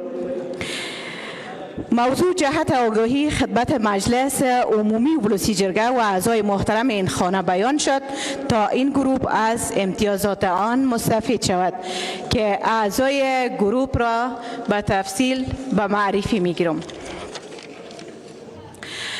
حمیده احمدزی وکیل کوچیها رئیس گروپ، زیفنون صافی وکیل لغمان معاون گروپ، محبوبه رحمت وکیل سمنگان منشی گروپ، شفیقه سخایولچی وکیل فاریاب عضو گروپ، لیلما ولی حکمی وکیل ننگرهار عضو گروپ، سایمه خوگیانی وکیل ننگرهار عضو گروپ، انیسه عمرانی وکیل ننگرهار عضو گروپ، برشنا ربی وکیل بلخ عضو گروپ، وجمه ساپای وکیل کنر عضو گروپ، جنرال نظیفه زکی وکیل کابل عضو گروپ، حمیده اکبری وکیل میدان وردک عضو گروپ، هما احمدی وکیل لوگر عضو، فریبا کاکر وکیل کندهار عضو، هما سلطانی وکیل غزنی عضو،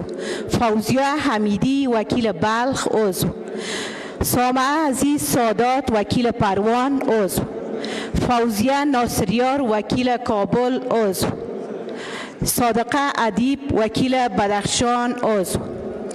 قابل یادآوری است که تعداد گروپ زنان ولوسی جرگه جمعاً 25 تن بوده و یک تعدادشان نظر به این که به سفرهای کشور خارج و ولایات بودن امضایشان گرفتن نتونستیم. زمانی که اونا آمدن حتما امضا میکنن و تعداد گروپ ما به تعداد 25 تن است. تشکر از توجهتان. حمیده احمدزی بتینین. تشکر.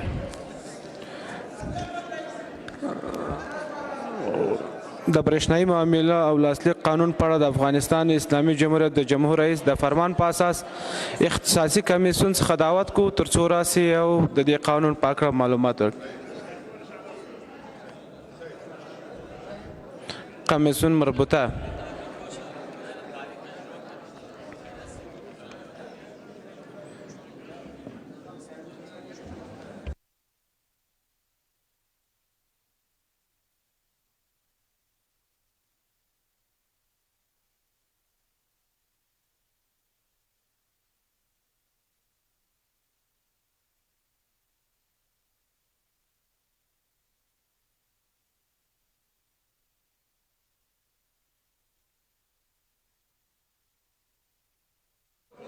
از کمیسیون مواصلات و مخابرات از رئیسشان، از منشیشان، از عضوشان تقاضا می نمایند تابع نامه قانون خود رای نمایند. اگر آماده نمی باشد از کمیسیون مالی و بودجه خواهش میکنم محترم کبرزانی صاحب.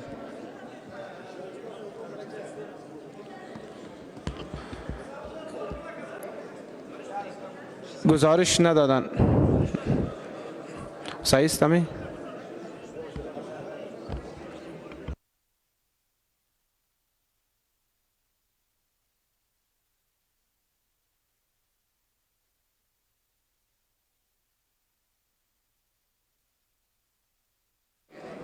جناب رئیس صاحب کمیسیون مالی و بودجه گزارش داده فقط رایگیری نشدن. اگر گزارش دادن بله گزارش مور کړی دی که چیرې ضرورت وي د هغه ځای څخه معلومات یې راکړي که ضرورت نه وي بیا به رایګیري وکړو خو نصاب نه لرو. کوکی نصاب خو نصاب نداریم. بیتین یک معلومات تا وقت وکیل صاحبا بیاین. نصاب نیست وقت اضافی بده که صحبت کنن رئیس هم گفت. درست است. جناب رئیس صاحب ما نصاب ندارم.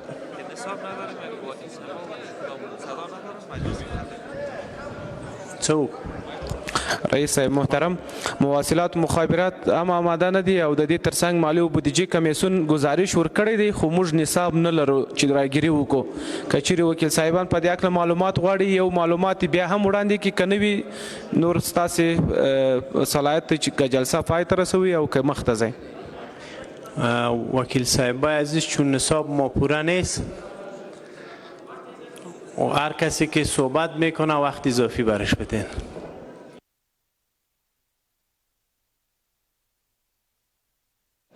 محترم کبرزانی صاحب. بسم الله الرحمن الرحیم. با نام یاد خدای مهربان و درود بر پیامبر اعظم صلی الله علیه و سلم.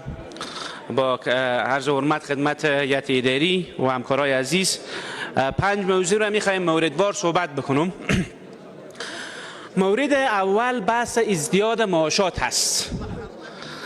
یکی از نگرانی هایی که این روزها در صفحات اجتماعی از آدرس کارمندان خدمات ملکی به خصوص معلمین عزیز مطرح میشه است که نظر بدید که گفته رئیس محترم جمهور که از بررسی وسط سال معاش اضافه میشه باید این وضاحت بدم که آنچه که ما در سند بودجه علاوه کردیم مبلغ 5 میلیارد افغانی است که این تا بررسی وسط سال مد نظر گرفته شده و 5 میلیارد و 75 میلیون افغانی تا آخر سال، یعنی در مجموع 10 میلیارد و 75 میلیون افغانی برای معاشات افزایش معاشات کارمندان خدمات ملکی علاوه شده و این در قانونی به نام بودجه ارائه شده و ثبت شده، فلذا هیچ جای نگرانی نیست. اما این را میدانیم که کمی کار تکنیکی است، زمانبر هست و نیاز به زمان داره تا وزارت محترم مالیه و ریاست محترم اصلاحات اداری نظر به اصولنامه اجرای بودجه طرح خود آماده بکنه.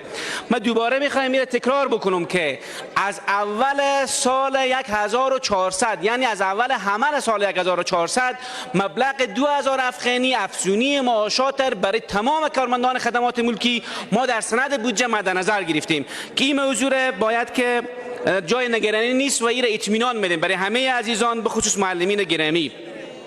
بحث دومی که من میخوایم صحبت بکنم بحث صلح هست. نسخه های متعددی پیچیده میشه، اما آنچه که بسیار مهم هست اینه که نسخه افغانی درد ملت افغانستان درمان میکنه.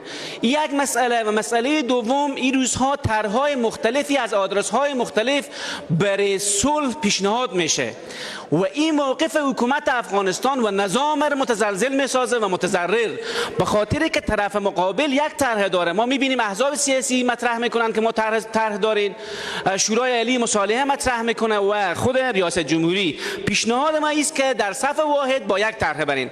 چیزی دیگری که من از جناب رئیس محترم مجلس میخوایم بحث شورای عالی مصالحه هست.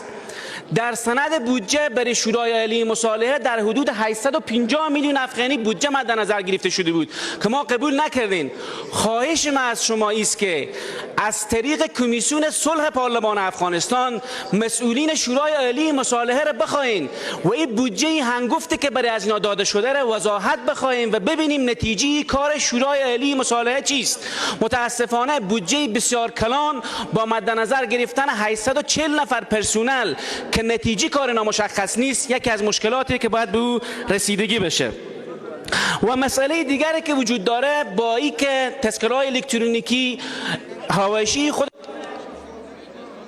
پیش برو وقت قید نکنین.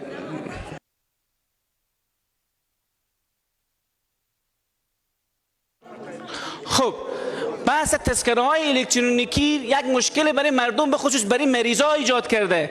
وقتی مراجعه میکنن برای کسب پاسپورت ریاست محترم پاسپورت مد نظر گرفته که باید نظر به حکم رئیس جمهور شما تذکره الکترونیکی داشته باشیم. این در حالی است که اکثریت مردم افغانستان تذکره الکترونیکی ندارند. فلهذا از جانب ریاست محترم پاسپورت این مشکل نیست، بلکه از جانب حکومت است. خواهش ما است که استثناء قائل شن برای اون مریضایی که مکتوب دارن و در بستر هستند. همه ملت افغانستان تذکره الکترونیکی نداره. موضوع دیگر موضوع بودجه عادی ما شماست. متاسفانه بودجه عادی ما 2 برابر بودجه انکشافی است. ما دیروز وزیر محترم فواید عامه را خواسته بودیم به کمیسیون مالی و بودجه نظر به ای که برنامه این رپ انکشاف دهات به وزارت محترم فواید عامه انتقال کرده و وزیر صاحب حق میگفت که کمبود بودجه داره. از بود ما متاسفانه بودجه عادی ما زیاد 2 برابر بودجه انکشافی ماست. به طور مثال در بحث مصرف برق مقرره وجود نداره. شما به شعبه یک از رؤسا به طور مثال میریم 100 دونه ایرکندیشن روشنه و در ختم سال کمبود پول در بحث بودجه برق خود دارند. به این خاطر نیاز است که در حوزه خود بودجه عادی به خصوص در بخش مصرف برق مقرره برای ادارات وضع بشه، به خاطر که بودجه لازم وجود نداره. تشکر از شما. منشی صاحب. تشکر. محترم شنکای کروخیل. جناب رئیس صاحب اصول هستند که نصاب نداشته باشیم. 3 یا 4 نفر وکیل صاحبا در موضوعی که در تالار باشد سر از یک صحبت کرده میتونه. موضوع اخراج از اجندا هیچ کس صحبت کرده نمیتونه. اگر میخواین رئیس صاحب پیش میریم، اگر نه جلسه را همینجا باید خاتمه یافتن. محترم شنکای کروخیل. جناب رئیس میخوایم که 2 موضوع اشاره کنم. یکی را که برزانی صاحب گفتن به خاطر مصرف شورای عالی مصالحه. من نمیفهم که چرا بر پارلمان اینقدر می پروسه صلح و مسئله مهم ملی و سرنوشت ساز ما اینقدر بی تفاوت هستیم، هیچ نوع اجندایی برش نداریم.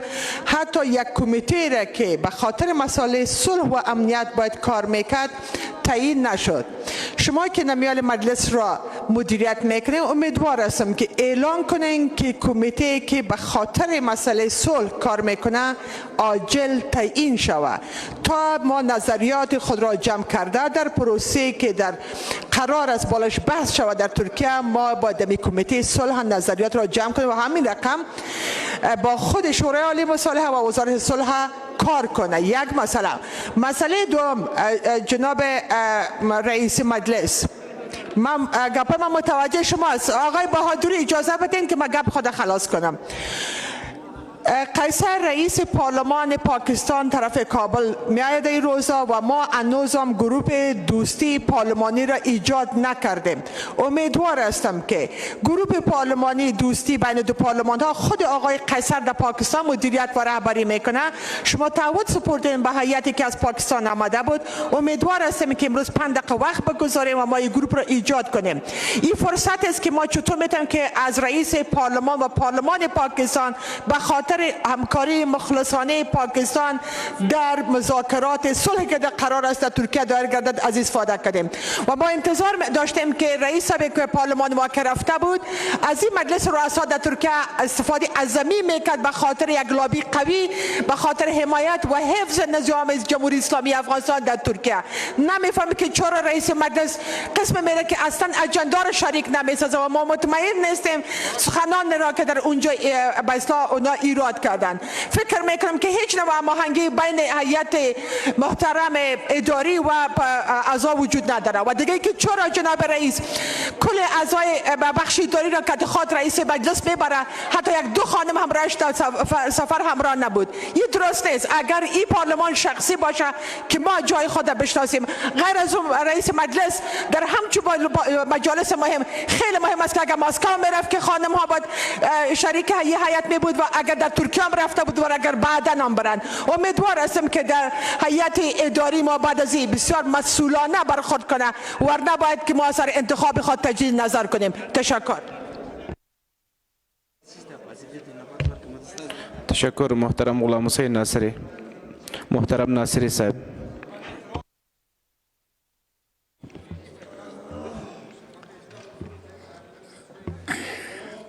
بسم الله الرحمن الرحیم. با اجازه جناب رئیس، اعضای محترم هیئت اداری وکلای عزتمند، هرچند در این فرصت به عنوان بحث آزاد صحبت کردن برخلاف اصول وظایف داخلی است، ولی چون آجندا نداشتیم که بازم برمیگرده به ضعف کاری هیئت اداری، وکیل در شرایطی که لایحه وظایفش مشخص کرده و کار و فعالیت جریان داره، چرا وکیل حاضر نیست؟ هم نقض قانون اساسی است، هم به حرمتی به ملت، هم نقض اصول وظایف داخلی است و امثال اینا. به هر صورتش جناب رئیس، آجندای جلسه، آجندای رسمی جلسه موضوع چند تا فرمان تقنینی بودن در رابطه با صلح. دقت میکنین که ما طرفداری از این هستیم که پلیسی جرگه از این وضعیت بره بیرون. شورای عالی مصالحه بر مبنای یک توافق سیاسی که با بخش دیگری حکومت داشته با وجود آمده، تا هنوز از لحاظ حقوقی هیچ مشروعیت نداره. چرا مشروعیت نداره؟ جناب رئیس توجه کنین، چرا مشروعیت نداره؟ به دلیل از اینکه تشکیلات خود از خانه ملت اونا نگرفته، بر رأی گذاشته نشده. اونجا هر کسی جمع شده ما احترام داریم. این از لحاظ مکانیزم حقوقی اول مشروعیت نداره و گذشته از این. وقتی که اون مشروعیت نداره، چطور خانه ملت آمده یک بخش بودجه کلان برای اونا به عنوان مصارف شورای عالی مصالحه ملی اختصاص میدین؟ مسئله سوم و عبارت عزیز که باید از طرف پلیسی جرگه کمیته به نام کمیته صلح با تصویب همه اعضای محترم با وجود بیاید و فیصله شود تا بتواند حضور نماینده های واقعی مردم را از خانه ملت در سرنوشت پروسه صلح باید او به اصطلاح راهنمایی بکنه و او را تمثیل بکنه. در غیر از او باز به حاشیه رفتن خانه ملت بر نفع ملت افغانستان نیست. تشکر.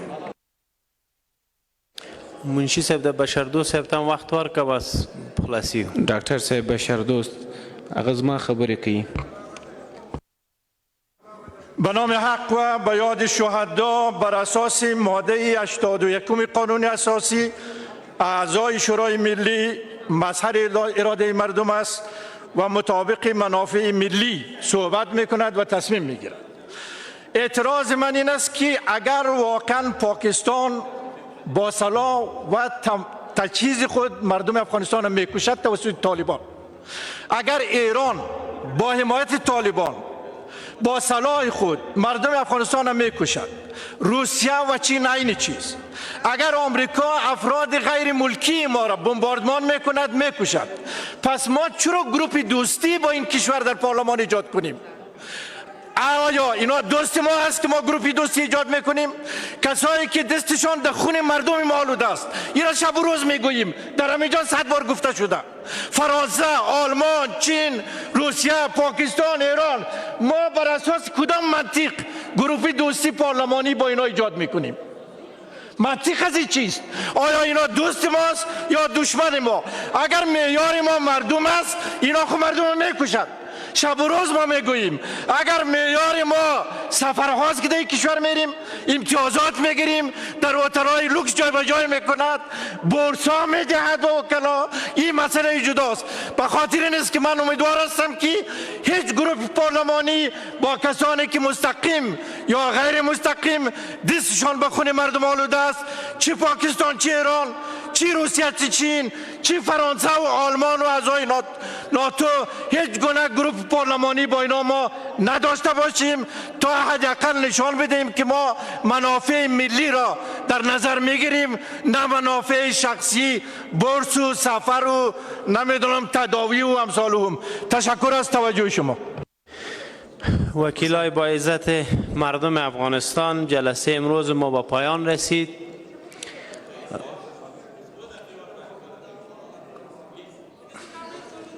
سعید خواهید. منشی صاحب یو وخت ورکړه چې د قاری صاحب هم خفه نشي. محترم قاری صاحب کشمیر خان.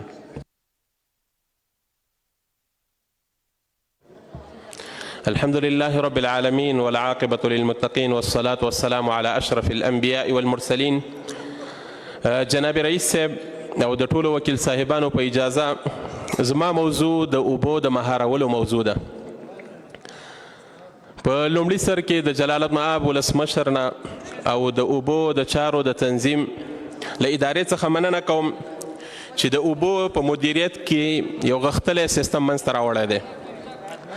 د کمال خان بند جوړول دا یو تاریخي او نه هیریدونکې موضوع ده چې افغان ولس ته یې ډیره زیاته خوښي ور په برخه کړله او د دغه بند د جوړېدلو مبارکي ټول افغان ولس ته وړاندې کوم.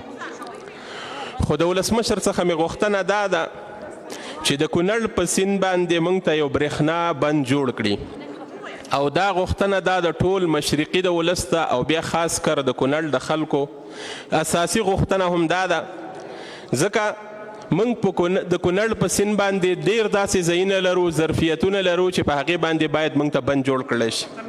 لکه د مثال په طور باندې د څاګي چې د هغې سروې او ډیزاین تقریبا څه نه څه مخکې کارونه یې تللي دي خو اوس یې هېڅ پته نه لګېږي چې کارونه یې تر کوم ځای پورې ورسېدل. د څاګي بند جوړېده دا تقریبا د 300 میګاواټو پورې ظرفیت لري. همدغه شان د شال چې د 289 میګاواټو ظرفیت لري او ورسره د سور طاق بند چې دا د 1100 میګاواټه ظرفیت لري. که چېرته د کونړ په سیند باندې یو هم بند جوړ شي نو دا تقریبا د افغانستان ډېرې برخې ته دا د دې رسیدګي کېدلی شي. رئیس صاحب او د ټولو وکیل صاحبانو نه مې غوښتنه دا ده چې دا غږ را سره بدرګه کړي. بل رئیس صاحب په دې نظام کې د مشرقي ولسونو لپاره کوم اساسي کار نه دی شوی. که د کونړ په سیند باندې بند جوړ شي نو دا د ټول ولس هیلې او ارمانونه پوره کولی شي. ومن الله توفیق والسلام علیکم ورحمة الله. و آخر دعوانا ان الحمد لله رب العالمین. روز همگی خوش.